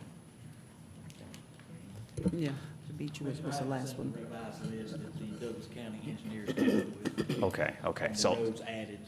Okay, so that's on the horizon, or, because I was definitely hoping that would be a piece of that puzzle, so you won't have to go out there with me and get bruised up again, so. Well, now, I don't like to say loophole, but as far as speed detection, Right. as far as radar goes, like Yes. laser, if I'm going down Beechwood moving, okay, my patrol car is moving, Uh-huh, and I open up my radar okay, and check a vehicle speed, I can actually write that speeding ticket if that road is not approved. What these roads are is for me to sit stationary okay. and operate laser or radar. But they still have to see you Oh, yeah, from we a certain gotta be distance, visible. because I know we all had this whole conversation, you Yeah, know. because now, if I'm sitting, I Right. have to be visible for up to so many feet. Right. Things like that. But if I'm moving, I'm moving. It's- Okay. It's fair game then, so. Okay. If you're moving. Okay, got you. So Beechwood, from my understanding, is not on the list. It is not on the list. Don't know kind of where we are going from the moving perspective, you Yeah. can, but I'm assuming down the road with the revised list that possibly Beechwood, those residents over there will probably be added to the list, or is that kind of sort of the plan, or what? Yeah, we certainly can take a look at other roads and add them. This is, the action today is a more holistic approach to the code requirement, because every 3 years you have to renew the permit, so we do a more comprehensive look at it. But that does not preclude us from periodically looking at other roads, analyzing them, and Okay. bringing that forth as an amendment. Let me ask you this, Miguel. Would it be any issue or any problem with adding it just to that list now, or you can't do it that way, or the process is you got? Yeah, Okay, the process requires that we go out there and make do a study, do a determination that it's needed, warranted, and then bring it to you. okay. What's the, I got the process. What's the turnaround time of doing this particular process? But you sound like you got 3 years before we can even come back and even revise the list. No. 3 years for the entire list to be revisited. Okay, But if we have an amendment, we can go out, schedule that, do an analysis, and then come back with an amendment. It would require another public hearing, but that could be done in a matter of weeks if necessary. if we could, though, you tell me now, Lieutenant, I think that would probably be a good look in the right direction. Yes, the ones, the list that of our most complaint areas in the county, we're actually trying to get all those filed Good. now. Good. I don't know, they probably will not make it on this amendment. That's okay, understood. And like, he said that we could, have another public hearing, and the engineers will go out and do their traffic study, because that's what the state of Georgia is gonna want. Right, Before they and issue require. us a permit. Right. They'll need to study. Understood, the understood. speeds. Okay. Well, you guys get the calls, you guys know where they are, and you know kind of what the complaints are, so, and if that's a step again in the right direction, with the signage is the first step, and I think we're going in the right direction, but just want to make sure that at least we take a hard look at some other streets to include Beechwood, though. Thank you, I yield back. Okay, thank you, Commissioner Mitchell. Board of Commissioners, do we have a motion to approve this public hearing to consider amendment to our Article 5 of Chapter 14 to remove or adjust or some of the road speed limits throughout the county? So moved. Second. We have a motion and a second. Any other discussion? We have a motion and a second. Please cast your votes.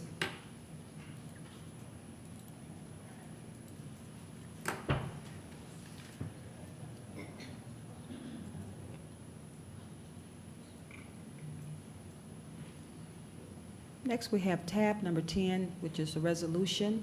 I'm sorry, let me wait. I'm sorry, I'm ahead of myself. We have a 5-0 unanimous vote. The motion carries, and it's a unanimous vote. So we'll move forward, I'm sorry, to tab number 10, a resolution to approve and adopt the 2018 Comprehensive Land Use Plan. Manager Ron Roberts, Planning and Zoning, please come forward.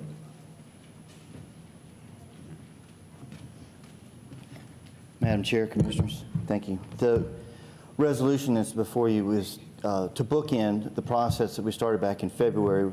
We've had the stakeholder meetings, we've done the edits, we've done the changes, we've gone through the entire process. What is now required is an official resolution with signatures so that we can maintain our qualified local government status. So once the resolution is signed, it will be sent back to the Atlanta Regional Commission and also the Department of Community Affairs, DCA, so that we can get it logged. And that will complete the process. Okay.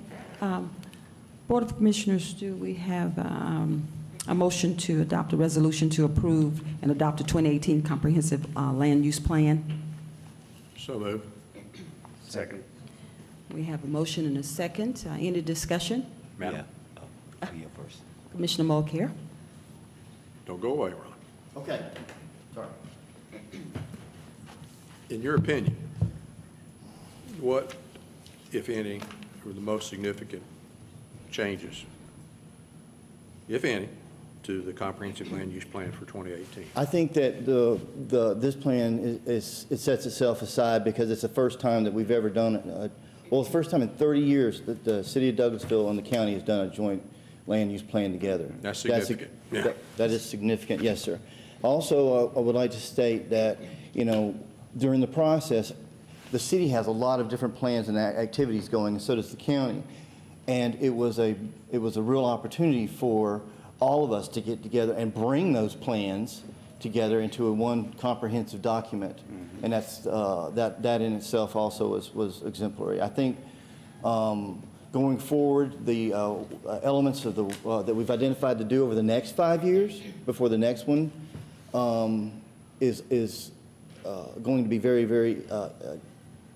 It's going to be a huge opportunity for both the city and the county to continue to work together towards a consolidated and comprehensive land use plan for the city and the county. I like the sound of that. I yield back. Okay. Commissioner Robinson? Yeah, again, I'm going to push on consolidation, probably for different reasons, but I want to duly note that in the future. My question is, will we get a copy of this map eventually? The big map? The plan? Yep. Yes, sir. Yes, actually you should have it in your packet. If not, it is on the website for the county as well. I want a map. Okay. I want a wall map. I don't need a little bitty. Okay. So yes, I can. I'll get you a map. And I'm not prohibiting my peers. It's just it was always a productive tool to have in the office when citizens come, and so it's more of that as part of this. I know we say we point citizens to it's online, whether it's the CAFR, whether it's these MAPS guys, and they're there for the record, but people can't really use them in a productive sense. So every now and then we get to bring these documents alive, and so having one in my office helps me. My second question, and it's only the last question, is to Commissioner Mulcair's point about change. How do you feel about what is happening as far as the shift in the way the county is using its land or preparing to set expectations about land use? What are your thoughts?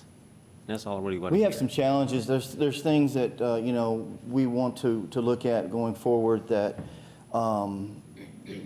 you guys have hit a lot of that.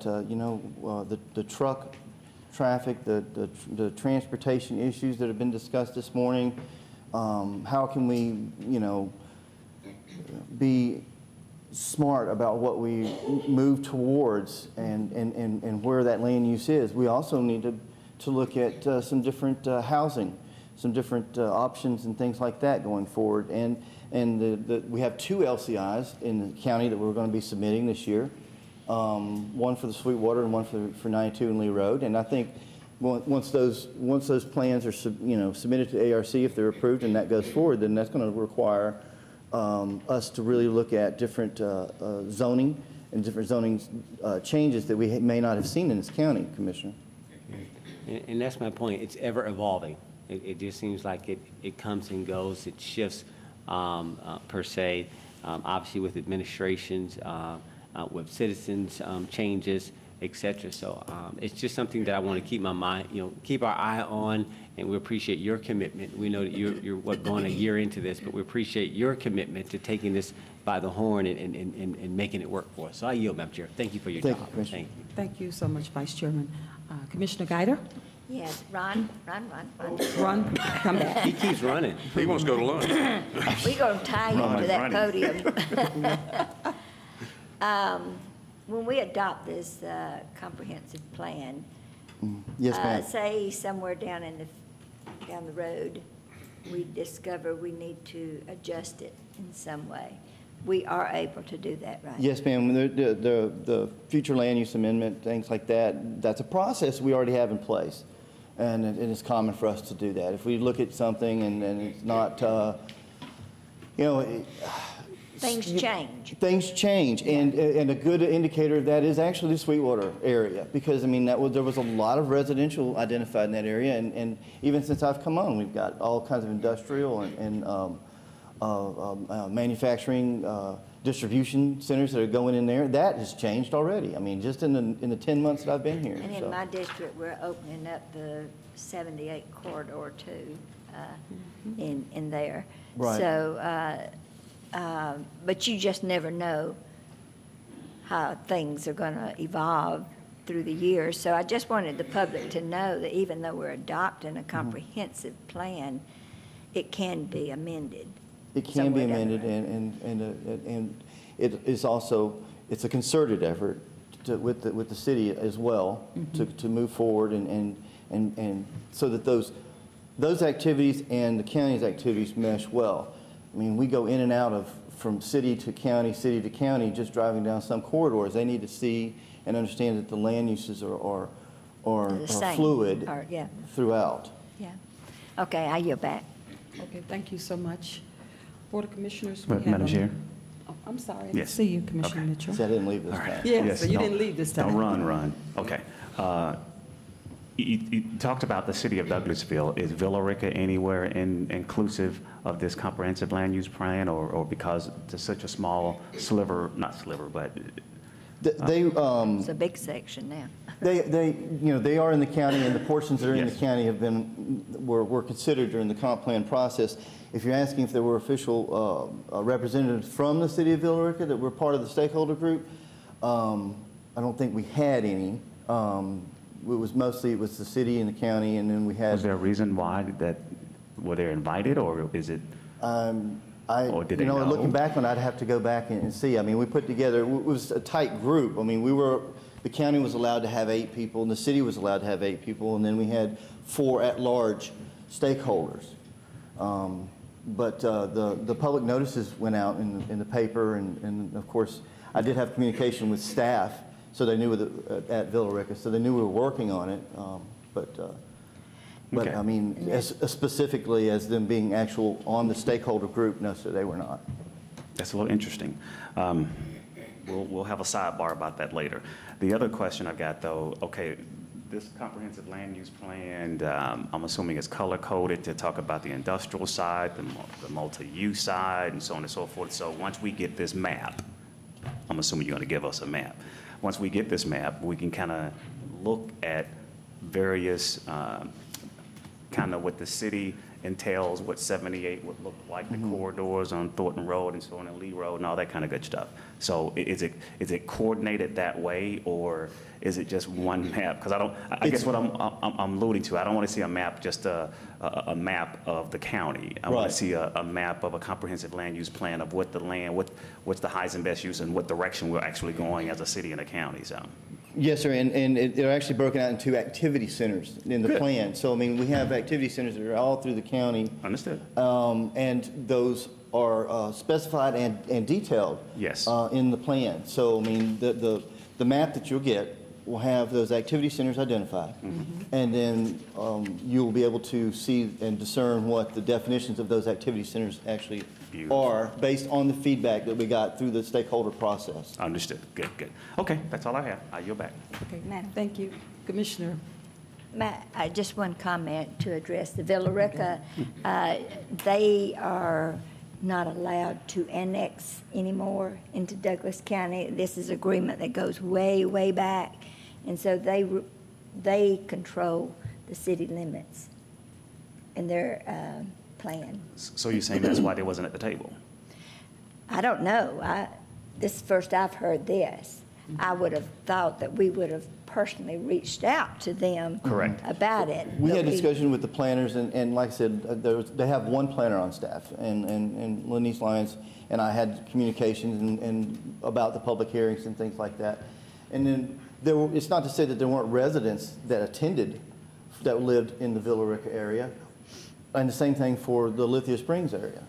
There were residents from all over the Well, that's the not county. incorporated. Yeah, so- that's right. But Villa Rica cannot annex Oh, I into know that, Douglas yes. County per agreement from way back when. So they actually control the city limits part Understood. anyway. So Thank you. I yield back. Okay, you yield back. Board of Commissioners, we have a motion and a second. Please prepare to cast your votes.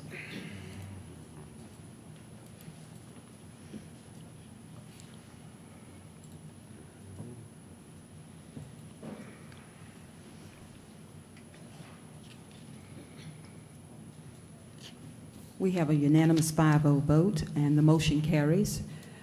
Next, we will move to a business item. We have a new business item that I called for an amendment earlier when we first started. So it's tab number 11. It's been changed a little bit.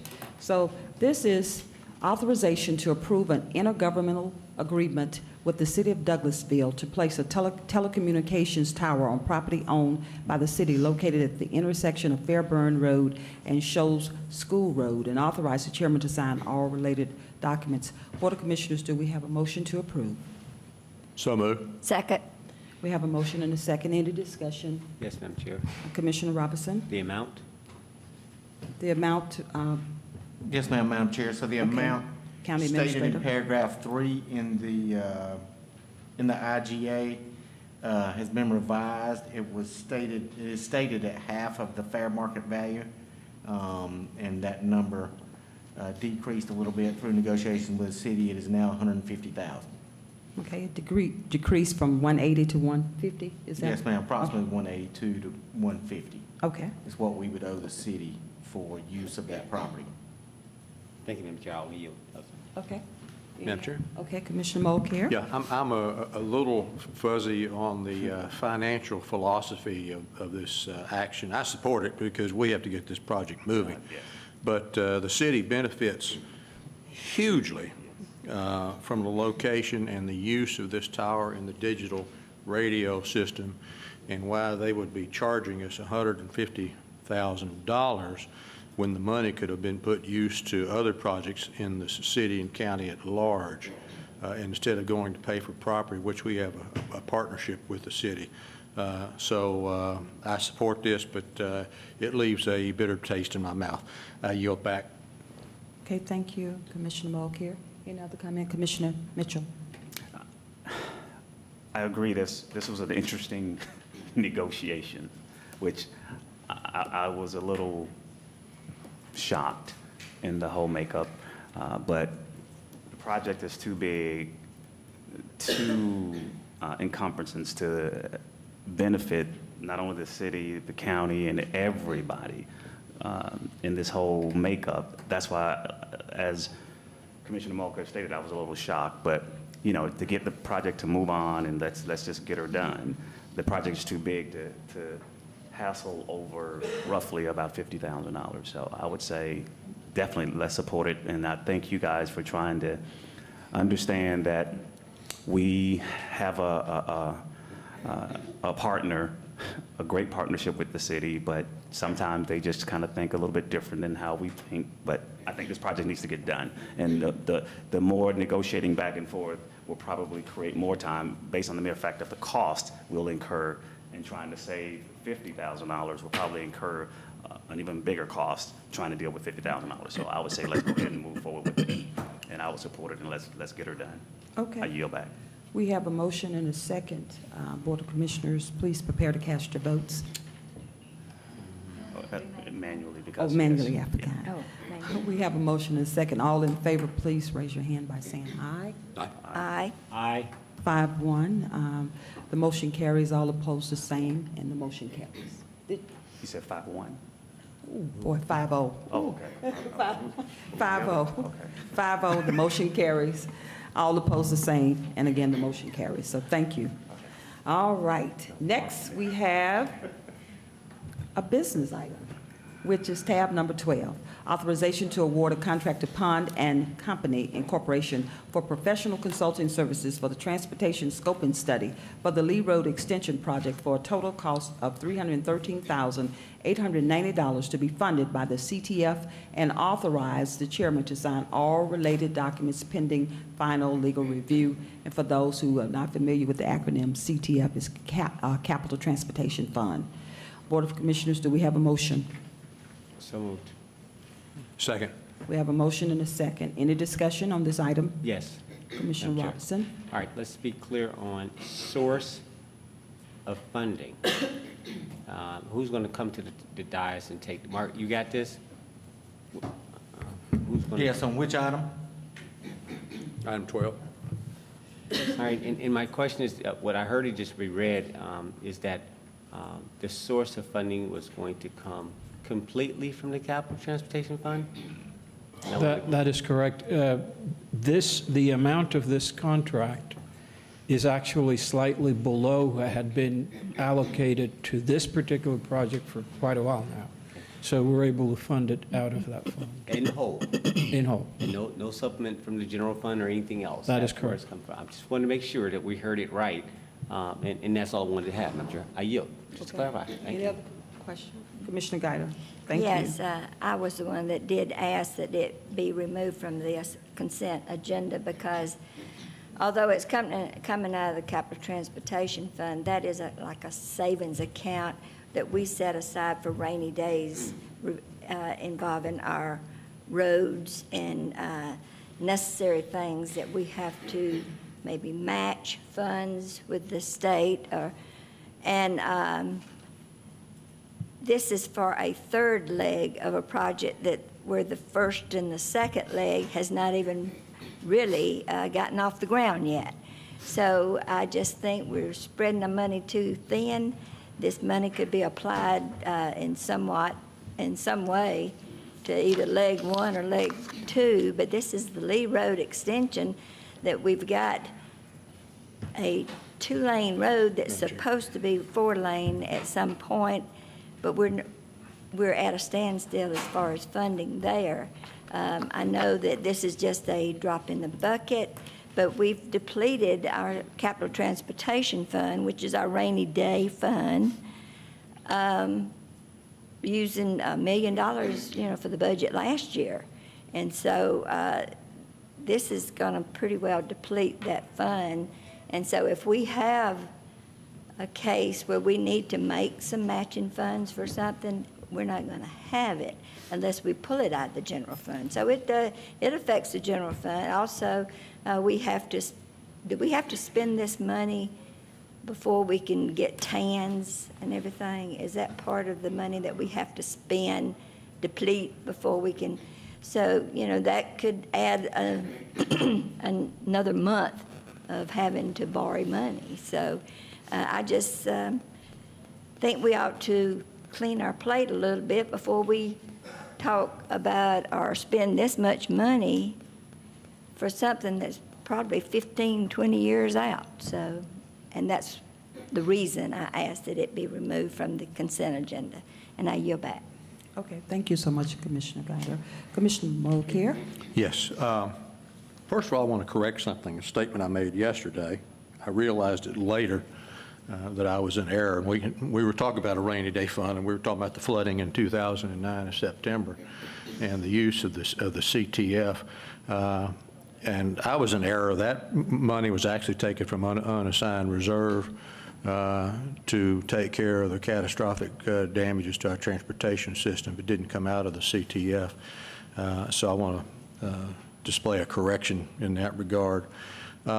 Specifically to this item 12 here, it would take board action to reallocate this $313,000 to another use because of unanimous board approval in August of 2016 when this money was placed and allocated to this study. So I'll have to say that I'm shocked at how much this study is going to cost us.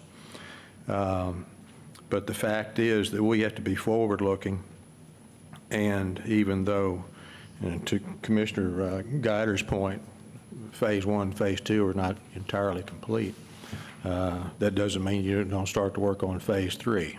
It's a matter of sequencing, planning for the future, and having your ducks in a row when sizable funding is going to be needed to do this extension, and that sizable funding is going to require a thorough and detailed study of the project. So I'll reiterate, I'm surprised at how much this study cost, but this study was funded about 2 years ago, year and a half ago. I yield back. Thank you, Commissioner Mulcair. Any other questions? Yes, Madam Chair. Yes, Yeah. Vice Chairman. Again, I'm going to go back to the bigger picture. I think on Commissioner Mitchell, who was at 2 different weight classes, both at city and the county, as relates to 92. I mean, when he came in office, here we are. It's almost 20 years later, and it's just out happening. Some things are what they are. The question is, what do you do in the meantime before there it is? Transportation is one of the most expensive things outside of public safety that we incur. Right? And when I think about the Lee Road, which is, again, is one of that arc is so important to our future, and I don't want it to be marginalized as if it's out of order. We set aside money for this. We had the grant that expired, that without belaboring, let's not forget how we even got here, that it has not moved forward. Don't make me go back and like, okay, but what happened to the money? There's more, so it's real subtle that, let's just be honest, like, we understand. In the meantime, let's do what we can with the money we've got and move forward. I want my citizens of District 2 to understand this, right? No, we've always been clear on Phase 1, Phase 2, and Phase 3. We also know that we're a moderate-sized county, right? And we know we had money, but yes, there was other choices that were made. There was negligence in keeping up with the money. Right? Okay, it is what it was. But now in this new administration, we're trying to say, okay, let's just move forward. Let's do the best we can with what we got and really plan for the future. So there is no misunderstanding of what's happening with this. That is not a true statement. That's not an accurate framing. Right now, let's continue to move down. Now, yes, I do get the point of the cost. We get it. A little expensive, but okay, I got this. But we're going to lay this out. And eventually, hopefully, over time, the digest and the commercial side will help offset and help us pay the $18 million for this, $12 million for that. I mean, it's going to be expensive. We're just not there yet, but that's why things take time. You got to save up your money. And we make alternative choices along the way, which brings me back to my long-term capital plan. And that was the whole point of this segment. Long-term capital plan. You got to lay, this has to be laid out going into this budget cycle. This says, to Madam Guider's point, to Commissioner Mulcair's point, to Commissioner Mitchell's point, which is, here we go, guys. You're right. There's a lot of need. And everybody, staff is coming at us, Madam Chair, and they're asking for money like, yeah, we get this. We got to line this up, guys. You ain't going to be able to do all of this. And by default, you won't, but at least you want to be conscious of what you choose to do. You don't want to be dealt your hand. And that's all I ask my Board of Commissioners says, well, let's just put it all on the table, line it all up, Director of Finance, and let's just be honest about what we're looking at. At least we're conscious. That's all I ask. I yield back. Thank you. Okay, thank you. Board of Commissioners, we have a motion and a second. Please prepare to cast your votes.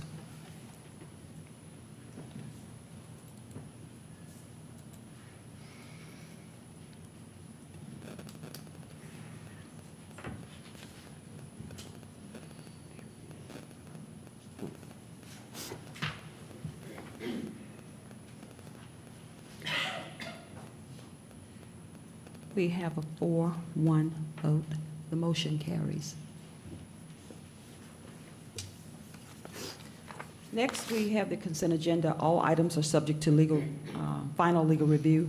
Tab number 13, authorization to accept the Victims of Crime Act, VOCA, continuation grant in the amount of $351,937 from the Prosecuting Attorney Council, PAC, and Georgia Crime Justice Coordinating Council, CJCC, and authorize the chairman to sign all necessary documents and amend the budget if needed. Tab number 14, authorization to submit through EarthCon an application for a joint brownfield grant with the City of Villa Rica and Southern Conservation Trust, and authorize the chairman to sign all related documents. Tab number 15, authorization to accept the 2019 HEAT grant in the amount of $31,110.93 from the Governor's Office of Highway Safety, GOHS, and amend the budget and authorize the chairman to sign all related documents.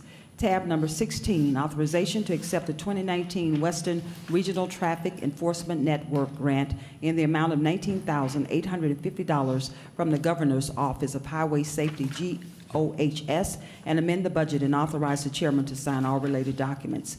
Tab number 17, authorization to submit an application of approved roadways to the Department of Public Safety for the issuance of an updated speed detection device permit, and authorize the chairman to sign all related documents.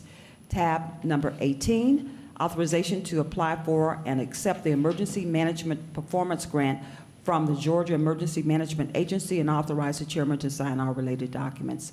Tab number 19, authorization to enter into an agreement with Bold Planning to add emergency operations plan modules to current web-based hosting of these plans, and authorize the chairman to sign all related documents. Tab number 20, authorization to approve an agreement with LexisNexis, and authorize the chairman to sign all related documents. Tab number 21, authorization to amend the Workers' Compensation Fund in the amount of $448,000 due to higher claims than anticipated for fiscal year 18 to be funded by the Workers' Compensation Fund balance. Tab number 22, authorization to amend the 2018 budget for revenues to be received from grants and/or assigned fund balance.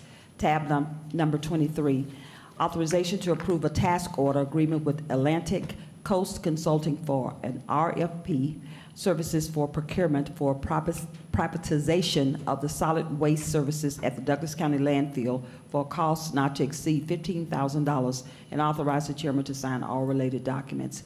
Tab number 24, authorization to accept the Edwin Byrne Memorial Justice Assistance Grant in the amount of $16,424, and amend the budget and authorize the chairman to sign all related documents.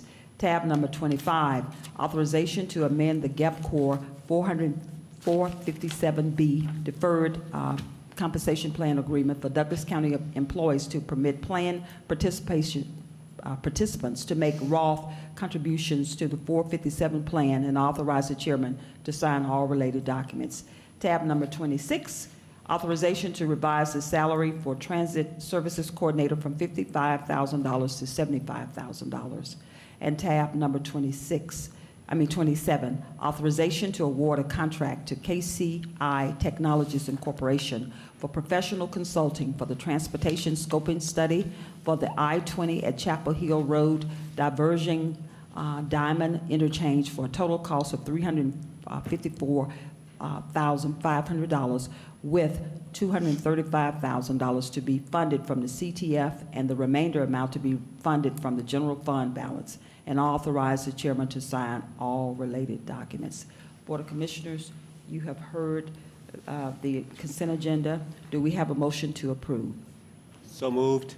Second. We have a motion and a second. Any discussion on any items before I call for a motion? One quick one.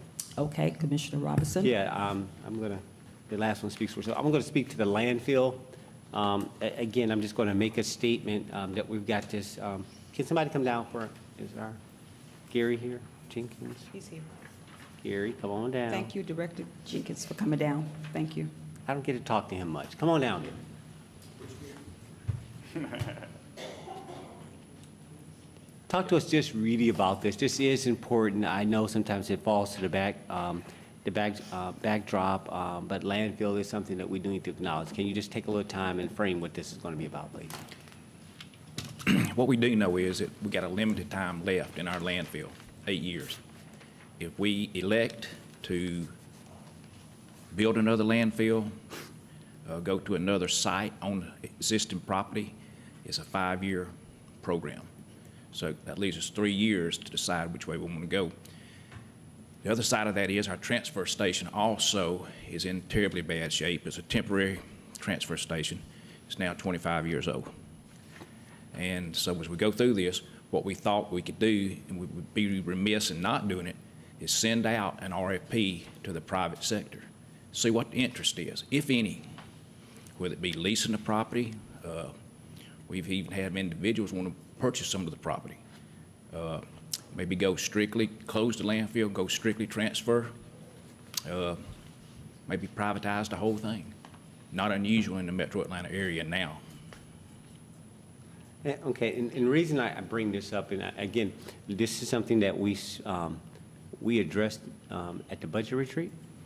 We did, and prior to that with the solid waste options, yes, sir. The Board of Commissioners. And so this is one of those items that, again, well, it may not be as enticing as something that may be on social media. It's something because of its environmental impact and how it actually supports us in our daily lives, is that this is a very big ticket item. It's just another one of those large items, whether we're going to rebuild a transfer station, whatever. These are, again, one more time, long-term capital planning. These are things that this is what the Board of Commissioners are really here for. We're not here to sort of micromanage the daily operations of paper movement, but we are to take a sort of a bigger picture and try to line up land use, aspirations, visions, and so forth. Like, okay, now how are we going to pull this off? And it's not so much because it's the wishes of all the public, but it's our job to say, okay, we got to set expectations and priority based on, okay, $10 worth of need, $1. And I'm not talking about your annual BRR, your annual budget. I'm talking about what we are responsible for. Like, okay, guys, we got to set the tone. We got to set the priority. And we've got limited dollars. And again, one more time, I'm hoping that this also makes the long-term capital plan list as far as the options that may be there. But I'm not going to de-emphasize the need for us to become more disciplined about how we approach our future. We just can't organically grow. Now it needs to be more strategic. It needs to be more conscious of the choices that we make. And again, it's just my opinion, my single view, that it will serve us better and that we all can be satisfied with the outcome of our future when we have all the information on the table and we can make quality-wise decisions, not just by the political movement of the moment. And that's why we got challenged at Wall Street. Just like, okay, we got you spent $5 million for that animal shelter. And I know y'all finally got some money and not bad, but we challenge you now, do better. And I think those who went, that was the whole point. And I didn't forget that moment. It's like, I got it. Because in other words, when you do come into money, do you have the discipline and do you have the policy in place to make choices? Right? This commercial is going to hit in a couple of years. And we can't act like we're new to money. We can't act all thirsty. We can't have a run from administration because they've got career aspirations and things they want to do and get done. Like, okay, guys. So this is really for my commissioners. You're okay, Gary. It's not about you. This is more for my peers to really be thoughtful here, to frame what we're going to go into this budget process. Like, okay, guys, we got to get this right. You got to know what you're looking at. I yield. Thank you. You're good. Thank you, Mr. Jenkins. Yes, sir. Thank you. Do you have a question for Yes. Director Jenkins? Okay, Commissioner Guider. Okay, Gary, this is to bring in somebody that will help us make the decision as to what we're going to do with the landfill. The item that we're looking at today? Yes. Yes, it is.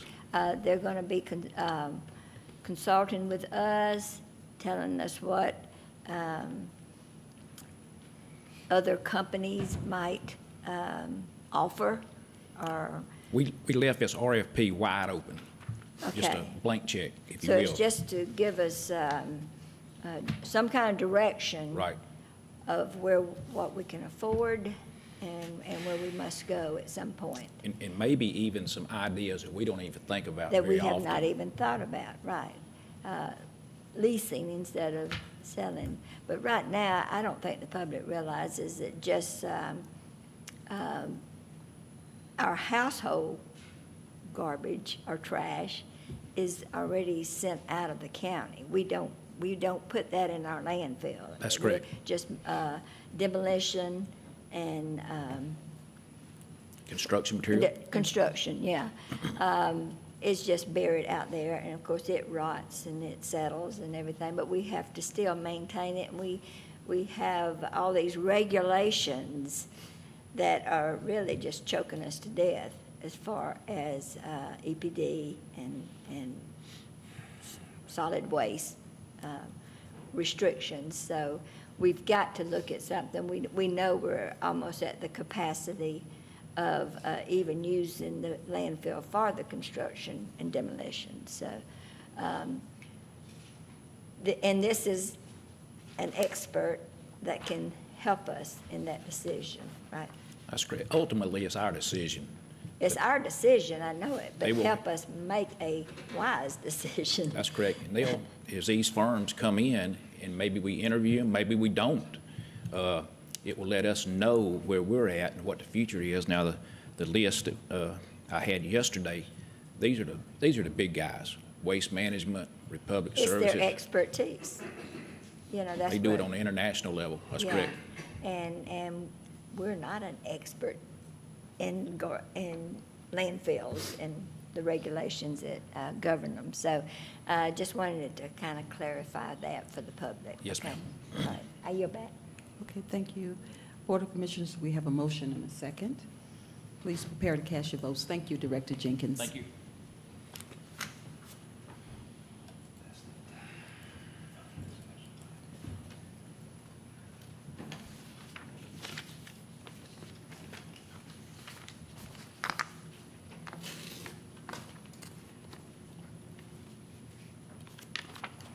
We have a 5-0 unanimous vote, and the motion carries for the consent agenda. Our Director of Communications, Rick Martin, would you please come forward and just tell us about these two announcements that we have?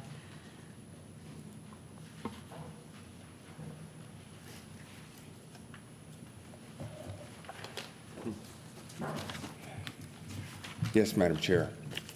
Good afternoon, Board of Commissioners. I'd like to make two announcements coming up. Very excited to announce this year's Douglas County Annual Veterans Day Lighted Parade is coming up this Sunday, Sunday night, November 11th, beginning at 7 o'clock at the Douglas County High School front parking lot, where it will start and begin.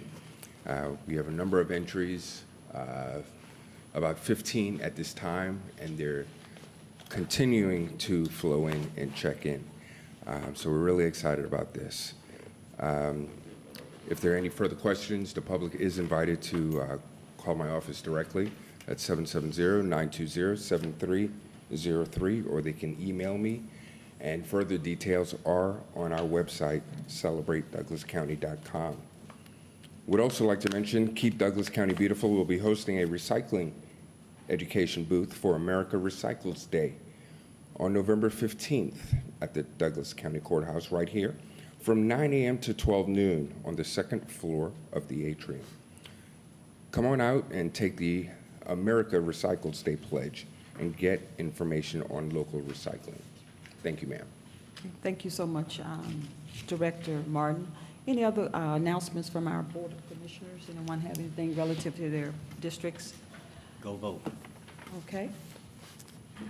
All right, Board of Commissioners, with that being said, if there's no other discussion at this time, this meeting stands adjourned. Madam Chair, we need to recess until Yes. Thursday at 6. Okay, we have a recess until Thursday, November 8th at 6 p.m., so we will return Thursday in this same room. So we hope to see you then. Thank you so much.